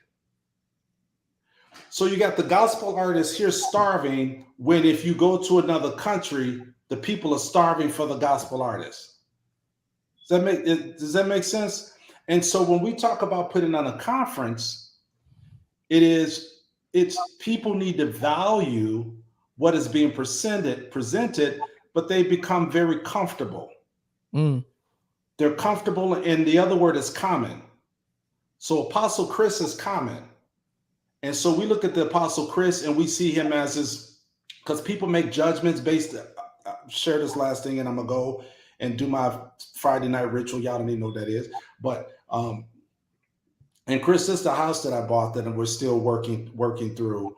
when you come to town. But people judge people in leadership based upon how they look, how their family look, and they assign a value. If I had one of my expensive watches on, nobody knew, whatever, but people judge all of these things and they assign value to it. Mm-hmm. And so while we want to be spiritual about that, you can't divorce the human nature of people when it comes to engaging in conferences. And so I in listening to the conversation, I just kind of wanted to add that and didn't want to take up any more time. But I think I just really wanted to share that, man, about our value systems. Yeah. Paying for things and getting information is incredible. Like would you pay $1,000 if somebody told you about Amazon stock before? Yeah, why wouldn't you pay that? Because there's value to that. Mm-hmm. And so when you're doing conferences, there's myriad of costs associated with conferences, and people want to pay, they want to devalue what you're doing because, I hate to say this, our culture thinks stuff should be free. We want everything. We want to hook up. Like, can you hook me up? Yeah. Can I get in free? And that's really not helpful. But I thought I'd share that with you, and then I'll just kind of listen in. I appreciate you, bro. Appreciate you, man. I'm out. All right. All right, bro. Absolutely. So yeah, so we're talking about the value of things, the cost of conferencing, and the cost of what it is that we do. And what he was just talking about is just, sometimes what we were talking about as well is we're looking at so much. Carl Cynthia says, sad, but he's telling the truth. Yeah. So there's so much cost once again in both faith-based and in, I don't want to say secular arena, but just mainstream arena, right? Mm-hmm. Like Pastor Rakisha has done corporate events. There's still a cost for that, right? And so one thing that I will say, something that the Holy Spirit said to me, it was kind of a derivative of what Rakisha has said. She has said before, you don't need a miracle for what you have a method for, right? Mm-hmm. And so Holy Spirit said to me, coming from this last Trailblazers, Chris, you don't have to have faith for something you have a formula for. And so if you've got a formula, if you've got a method, you don't have to go, who Jesus? Jesus gonna work it out. Jesus gonna work it. No, you're just gonna have to do what you've got to do. And he made a point, and me and Pastor Rakisha had talked about it. Me and Prophetess Q have talked about it. That was Brad Grammer. Pastor Rakisha and I, Prophetess Q and I have talked about it and said this. I talked to Pastor Rakisha and I was saying, was it earlier today, sis, that we talked? Yes. And I was, Jesus. And I said, and I was like, truth of the matter is, sometimes you need to realize when your audience has shifted. And a lot of times we will hold events, conferences, and everything because it's safe, security, or it just makes us sometimes it's the safety of validation. Mm-hmm. But there's a whole other people. I've had people who were giving money, let's just say, to this past Trailblazers, who was like, yeah, I'll sow money, but I'm not coming. Mm-hmm. Ask them why. They were like, yeah, because that ain't really my thing. Right? Mm-hmm. But then when I told them, all right, we're going to do Trailblazers Ignite, it's going to be an international destination conference, smaller, more nitty gritty, down to business, have excursions, yada, yada, yada. They like, oh, I'm there for that. Not because it's international, but because of the content. Mm-hmm. So sometimes you need to look at, okay, Have I become oversaturated? Mm-hmm. If they're saying they only want to pay $50 because it's the same old, or they're used to you, they become common with you, then you need to start shifting your audience to increase your value, increase the worth of whatever it is. Whatever you do, absolutely, Crystal, whatever you do, it will cost you something. It's going to cost you. You're going to get cut. And if you're going to come to a conference, let me be real for all of the conference attendees. If you come, okay, I'm just gonna have to do this because it's gonna cut us straight through. You ready? Let me blaze through here. I said to Pastor Rakisha in backstage before we came on here, I said perhaps, and this is for all of us that love to hop from creative conference to creative conference, dance conference to dance conference, and all of this stuff. And I said, perhaps, y'all might get offended. Y'all know I love you anyway, but y'all know we all truth tellers on here, and we cut you because we love you. Perhaps the reason why we only get talent shows for conferences because we're only giving $50.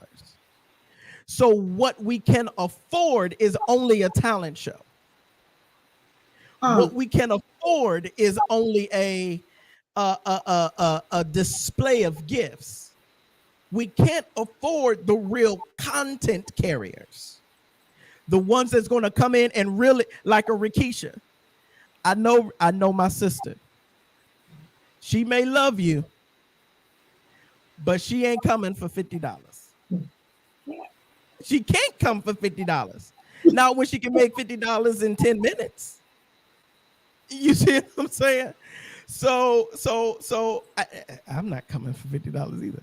So the thing is, I know Q ain't either. So the thing is, what we do is we have these conferences, and it's just a bunch of dancers doing their pieces but it's only $50 because you're getting what you paid for, right? Mm-hmm. But then look, and Rakisha want to say, but are we really? But are we? Go ahead. You want to say something? Yeah. You know how football has a season and basketball has a season. With some, I'm sorry, because I love the theology of the arts. You know me, even though I'm in business, I still have a passionate theology for the arts. But let me say this with all love. We have not evolved or progressed. And a lot of prominent arts conferences started having problems meeting budget because there was nowhere to go. We kept doing the same classes with the same speakers. And even if it was a different worship leader, it's the same worship. Let's just be honest. Come on. I even asked AC, I said, you mean to tell me that batas and sticks and flags, that's all we got? You mean to tell me that that's all the revelation we got? That everywhere we go, it's the same recycled motion, movement, even what's corporate is the same? You mean to tell me in all of the years we've been doing this, that's all we got? And so we go places and it's the same. It has not progressed. They still don't know anything. I'm sorry, y'all. So it don't matter how many people you bring. We keep going to the dance part, and people are just not. There's not that fresh thing. When you go to pastors, I just thought about. We talked about Bishop Jakes earlier. One of his events, he showed up as a hologram. Yes. Understanding that there has been a progression in what the expectation and the awareness and the information of people, and we still look like 1994, and we're expecting people to fill up. They're going to something else. It doesn't mean that there's not a need for it. It means that there's been no progressive thinking. There's been not much revolutionary action. And still the musicians and the singers, because there's been more investment in them, they're further along. than some of the more creative expressions. It's not their fault. What I'm saying is because they only had so much to go on and there hasn't been an investment in the development and the education of that, people aren't flocking to it as much anymore because there's a gap of progress that's there and they're just not going to pay for it. And these are the popular conferences, and not everyone. But if you look, the conferences that used to meet budget before they open their doors are begging for dollars now from the platform. So it's time to consider some new things in our off season. Come on. Absolutely. That's so true. Prophetess Q, did you want to say something or are you good? Yeah. As sensitive as I can and not take that mama mode, but I don't have a choice but to take the mother role right here and say that some of the challenge is we do move through these events, conferences and such out of two things, familiarity and being common, because we now make them reunions. I can't wait to go back because I'm going to see my people. I'm just going to go there. I'm going to go back. Can't wait. I'm looking forward to it in 2025 already, knowing that it's going to be a repetitive, recycled system without any effort of change, because it's now your marketing platform without realizing, and I'm talking about from the perspective of attending these things, is because even if you go back, I use this for dance. Even if you're going to repeat something, learn how to elevate it. Learn how to bring another level, even if it's the same thing. Learn how to find out, be okay with being different, be okay with being set apart, be okay with being unique. If I'm going to teach the same classes in my conference for 10 years straight, there better be some revelation for elevation's sake, not elevation for revelation, the opposite way. Because if I don't elevate you, you'll never be in the temperament to even get it differently. So to keep going back, go ahead. These are now family reunions. These are now class reunions. Oh my God.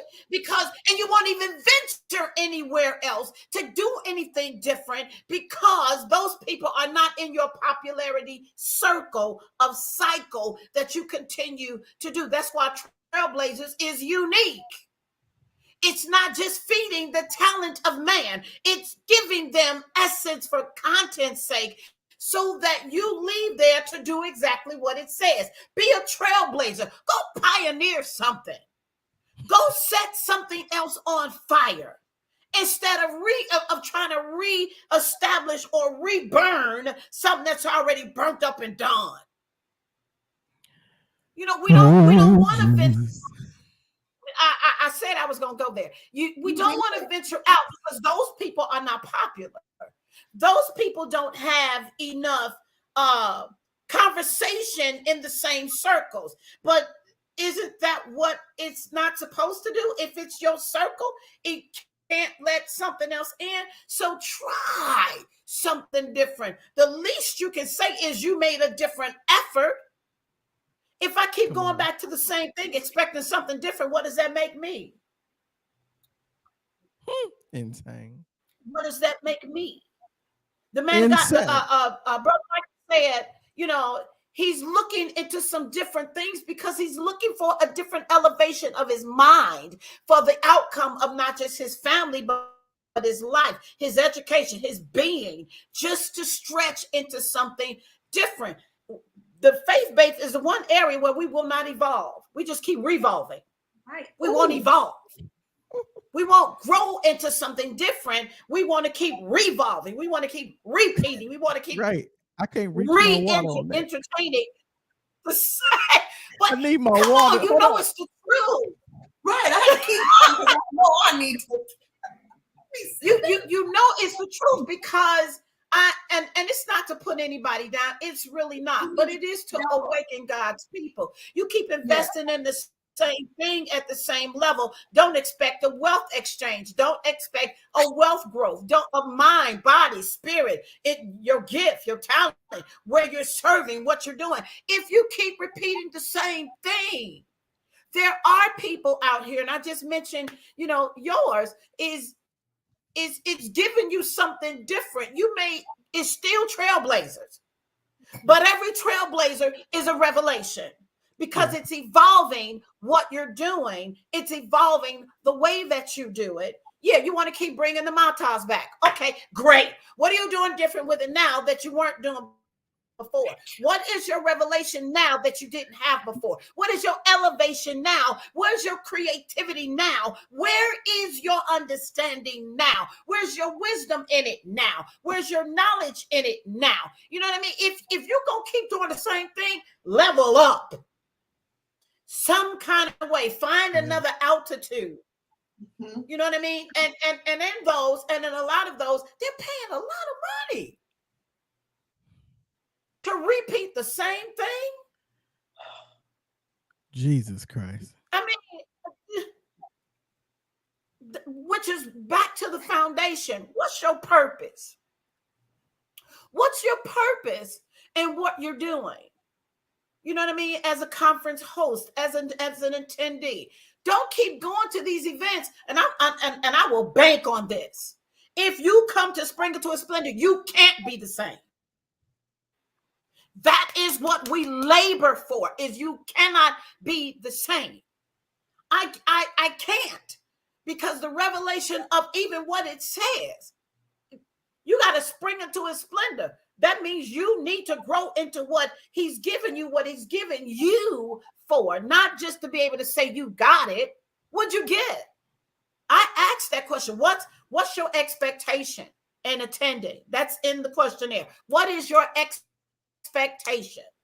So we in our planning, it's not to change the dynamic of the vision, but it is to count it in, because I'm counting you in, not just to attend, but what are you taking out?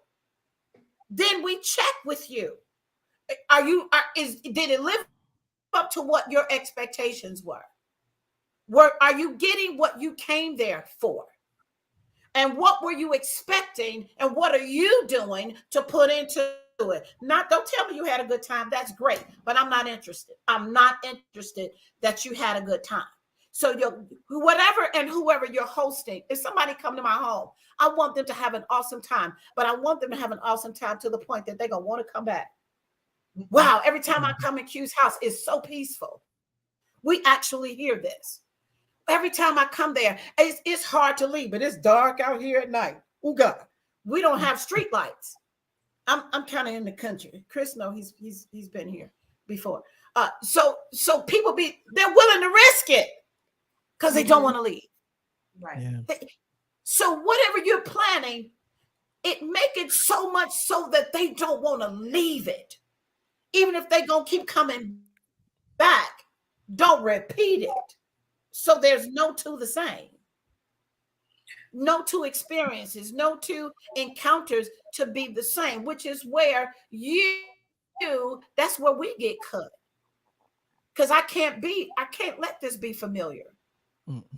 Because now I'm in trouble with God if I just let it be familiar. I want it to be drawing, yes. But at the same time, oh yeah, we're going to put the excellence of it in there, but you're not going to do $50 here. No. The circuit, go ahead. The circuit can hurt us. We think about circles, even speakers run in circles, and we have to watch that too. And one of the things, you stirred me up, Prophet Q, one of the things that I recall as a professional event planner is when we go to events, they expose us to innovation and technology, presentation, options to make what you've done another level. And sometimes when we need to go to different experiences, I've gone to 10X with Grant Cardone. I learned so much. I did not get the cheap seat either, but I saw that there was a $97 ticket, a $397 ticket, a $997 ticket, and then they had Diamond, a $10,000 ticket. And your experience and your proximity and your access, same place, different experience. It taught me about branding, things to do, sitting in the seat, because I went somewhere completely off the circuit, different than what I'm used to. And I try to find events to stir me up to greater works, to open me, not to copy, because that's what some people do. Not to copy, but to be incited to imagine and to receive, because sometimes you can't even receive it unless your station is tuned into, this channel is now live, this radio station.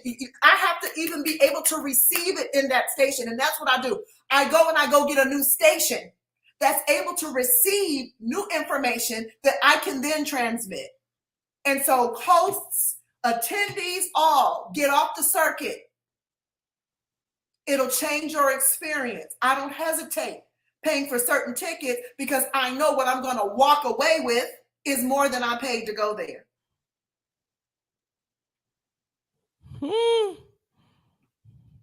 This is good to me. This is so good to me. And this, once again, I'm using myself as an example. Hey. Oh, that's Delshana. Okay. I guess she on her husband's. I'm like, huh? So I'm using myself as an example here, because even with Trailblazers, that's why I had to do what I had to do.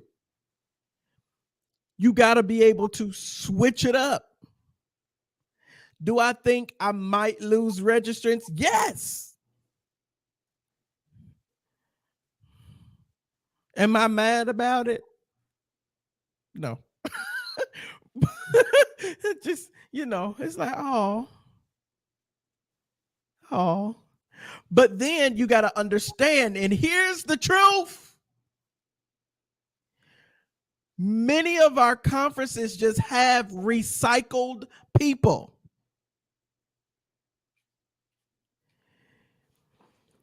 Recycled people. The red mantle is coming on me. That means an apostle. So here it is.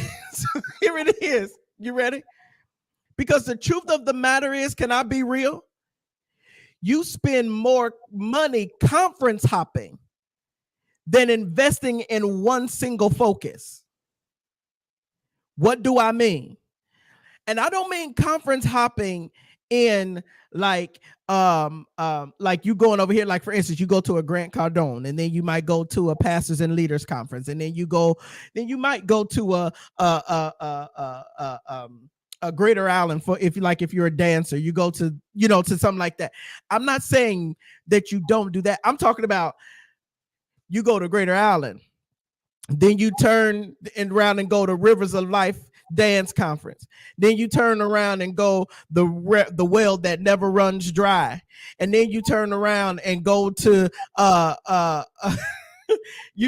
praise dance 101. Then you turn around and you go, you're literally spending a lot of money. Watch this, going to the same conference, just in a different location, to hear the same thing from the same people.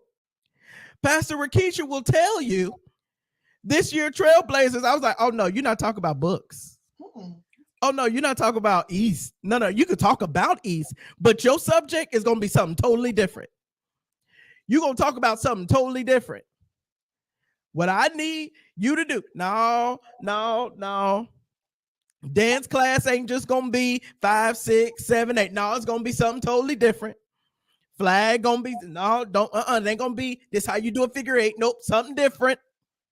The reason why is because what we ain't gonna do is be recycle, call ourselves Trailblazers and then recycle. No, it's got to be something new. Gotta be. And I love doing it where you come in and be like, ooh, the midwife gonna get us together, and she will. Right? That's great. But then you come in and be like, yeah, she gonna get on me about my book. And she like, nah, boo. Let me tell you how to bounce back. Let me tell you how to do it. Totally different. And it's like, oh my God, when she was doing it, we had to And there were so many moments, trailblazers this year, where we had to say, all right, everybody, breathe, breathe. Because they came thinking that it was going to be one way, and it was like, no, we coming all the way from over here. And it was so many moments like, okay, everybody, let's breathe through this. Let's go through this and everything, because it wasn't just dealing with, as somebody said earlier, the portals and the thunderous heavens. No, it's like, okay, let's get to you. Let's deal with your inner man. Let's deal with your mind and your soul and all of that good stuff, right? So that's what we had to do. Absolutely, Pastor Darshana. She said instead of trailblazers, stale blazers. So this is the thing. Ultimately, y'all, because I don't want to, drag this out. I feel like, let me do this. I'm gonna ask, because there's so much more that we could talk about, and there's so much content that we could give. But guess what? All of us are valuable, and we ain't just gonna keep doing this for the free. Okay, so here we go. And if you got mad about it, what you been listening to this whole time? If you just got mad about what I just said, because I felt you. Father, help the saints. What I'm gonna ask is, Prophetess Q, midwife, if y'all have anything else y'all would like to say, last thing y'all want to say, and then I'm gonna ask everybody that's on this live a question that they'll answer, and then we're gonna go. Prophetess Q, anything you want to say? Last closing, this last call. My last call is going to be simply this. Even as you have titled this to be, is count the cost. But I want to turn that around and say, what are you looking at the value of what it is you are trying to invest in? Turn that thing around in your mind. You're not spending money on conferences. You're investing in yourself. What is your own value and worth? Mm-hmm. And if you know that their presentation is going to meet whatever that request is, stop devaluing and looking for discounts for something that's going to change your life. And I'll close there. All right, good. Midwife? Don't be committed to your history. Really go, when's the last time you asked? Sometimes we do things because we've done things. Not because we've asked, shall I pursue? And so we need to get back to that posture of making sure that we're in season and that we are doing things that are necessary, and not just to say, I did this for 20 years and it's been stale, So go back to that asking, and sometimes in that asking, the answer will be, it's time to move on from here. And don't be afraid. Lane shifting is my thing. I don't believe in staying in lanes and all that.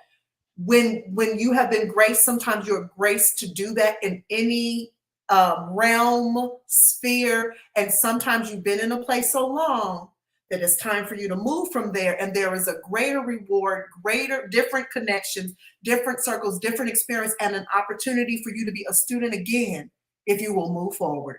Mm-hmm. That's absolutely it. They both said what I would have said. Let me ask y'all this question. How many of y'all, I'm gonna ask y'all two questions, and I'm gonna give you an opportunity to answer. How many of y'all saw value in what was discussed tonight? I want y'all to just put in, I did. And like, it's gonna be three questions. Second question is, for what was just discussed tonight, how much, and we've been on here for 2.5 hours, how much would you have paid for this information? Just be real. You ain't gonna offend us. We just want to know, how much would you have paid for this content that you just received for this last 2.5 hours? Were you impacted? Did it help you? Did you see value in this content? how much would you have paid for this content? I'm gonna start there. No, I'm not going to ask y'all to sew if y'all think I'm about to ask that for the third question. No, I'm not about to sit here and say, well, go on in your pockets. No, that's not what I'm doing. That ain't what I'm. Now, if you want to sew, I can tell you how to do it. Okay. And I just split it and just send it to the both of them. Okay. All right. I did. All right. Eva said $500 to $1,500. Raynisha said $200. Okay.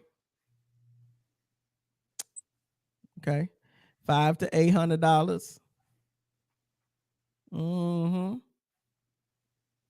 Now, so a lot of y'all that said that you was impacted, y'all ain't putting no value on this thing. It was very valuable. I need a value.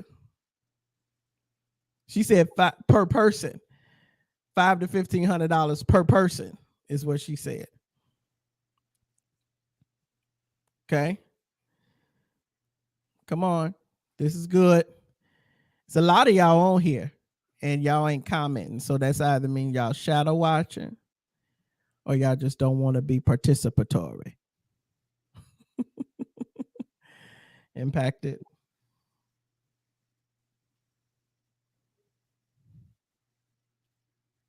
Okay. She said, okay. She said, I not caught the tail end of his heart. Oh, no, it's all right, Raynisha. It's okay. Look, she said I caught the tail end and she already starting at 200. She ain't even got the rest of what we said.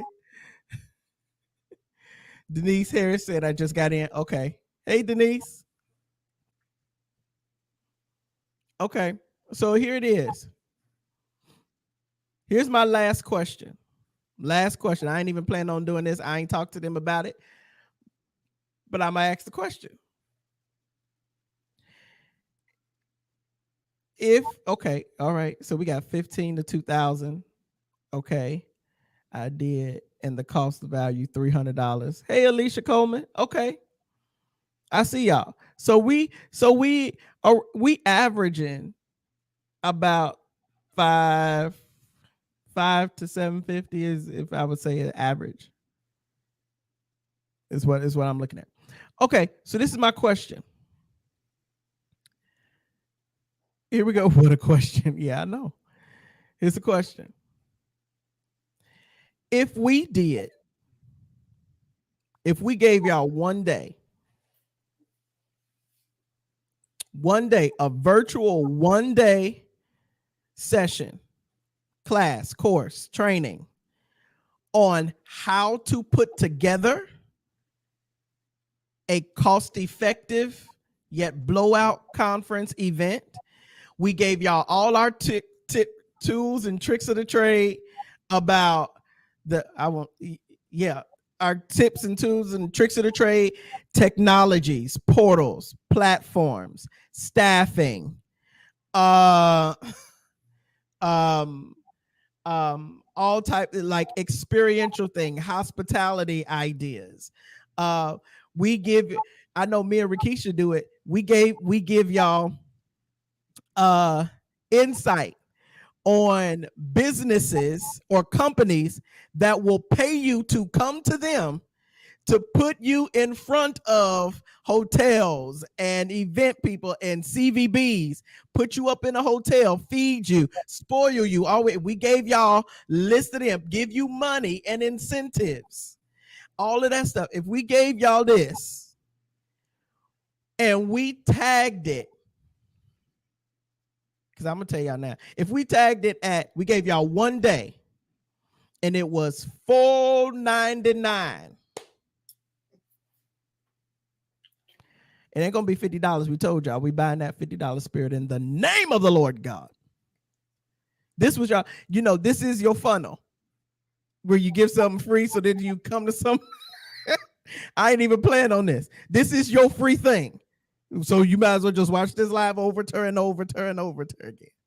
But what I'm saying is, if we did this course and we did, I'll just say I'm not going less than $3.99 a person. And we gave y'all all the tips of the trade. we give y'all everything. We give y'all a day, and we give y'all the tricks of the trade, skills, tools, the plan you need. We pretty much almost give you an event in a box. Would y'all do? She said can't go less than $4.99. How many of y'all would attend that one-day conference? One-day workshop. Crystal says she attend.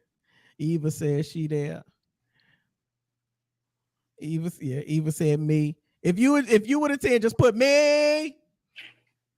I got some tools for you, honey. Listen, we all do. I always find the stuff that don't cost you a whole lot of money, but gives a lot of wow. Come on. And we're not talking about Eventbrite. Ain't no Eventbrite. You ain't listen. Just saying. It's how to not use some of these platforms that's getting people. Come on. That be the number one. For how much? She said for how much? At least I said I ain't gonna go less than $3.99, but it might be around $4.99 for a whole day. And you pretty much gonna get everything in a box in the whole packet. How many y'all gonna do it? How many y'all gonna do it? Few folks said me. All right. We got a few folk that said me. She said one day. Oh, Rasharia said higher. It needs to be higher. I know, dog. I feel it. Well, you know what? Maybe we'll talk about it because maybe we might have a VIP and maybe we can. Y'all know I be doing so. I got to say it now so I don't forget. Maybe we could do a regular registration for the day, and then we could do like a VIP registration that's higher, where we might. I got to talk with them first. Mentor you for your next event or something like that, and walk with you through your next event. What was you about to say, Rakisha? No, yeah, go ahead. You had an idea. Oh, we can come together. Oh, anyway, sorry. So we going to Chicago? Yeah. Listen, come together in Chicago. Come on. Listen. You talking about the land that needed the money. Oh, but let me not go there. We weren't even talking about that. But yeah. Go ahead. Yeah. So what I'm saying is if we did that, yeah, we'll do that. And then we'll have like a higher registration to where you'll get like mentored through your thing, and we'll walk you through, help you with your branding, because we know branding, marketing people. We know all of this. Email sequences, everything that you need. Everything. And help you get it together. Get yourself together. I ain't got no room to do a conference or a weekend retreat this year. I ain't got no more room. Ain't none of us got no more room. Why? Because we booked and busy. We got stuff to do. We got to go to Africa for about 2 weeks. I got Anguilla. I got Brockton. I got Virginia. Jesus, I just got tired thinking about all that stuff. Anyways, we're going to get you together. So we'll do that. Keep your eyes and your ears open for it because it's going to be virtual the first time. And maybe we will do a retreat next year or something. Get y'all life together. Okay? Cool. All right. VIP. Rasharia said VIP 2000. That's about right, though. I ain't even gonna hold you. 2000 up, because if you call a meeting consultant or an events consultant that's gonna help you level up, a lot of them will start you off at $1,500 to $2,000. They'll start there, and depending on how many hours and their involvement, they're gonna go up. Ask me how I know. I know a few of them. I didn't say event planner. I said an event consultant. Mm-hmm. Okay. So yeah, even like I'm ready for this. Yeah. That email sequence alone, that's worth the registration by itself. Don't even play. And if you don't even know what I'm talking about when I say email sequence, that means you're supposed to be. You're supposed to be in that You're class. supposed to be in class. SMS notification, all of that. Listen, Lead magnet generation for your event. Anyway, we want to help the saints. I'm just in the season to where I just want to get people to level up, and I want to level up. I want to get people to level up, and if I got to be the example and in sample for people to do it, I'll do it. And y'all know I ain't got no problem having a conversation in front of everybody. Be like, y'all listen, we need to do some changing, because it's the truth, especially in our We're the last ones to make a difference, where you were the ones designed to make the impact. Yeah. And we're not influential even in the church. How are we supposed to be influential outside of it? You know what I mean? Some people don't even know what we do. You know what I mean? And I'm talking about in the church and those we encounter elsewhere. They only know that little part of you that they get to see, which is so small of and minute of all that we really are. So we have to level up, but the first place you level up is in your mind. And you can't do that if you're in the same atmosphere all the time. You got to come out of it. You can't keep expecting something to change if you're in a stagnant place and don't know it's stagnant. That could be dangerous. You know, but I just wanted to give that's a nugget. I'm gonna leave that one right there for free.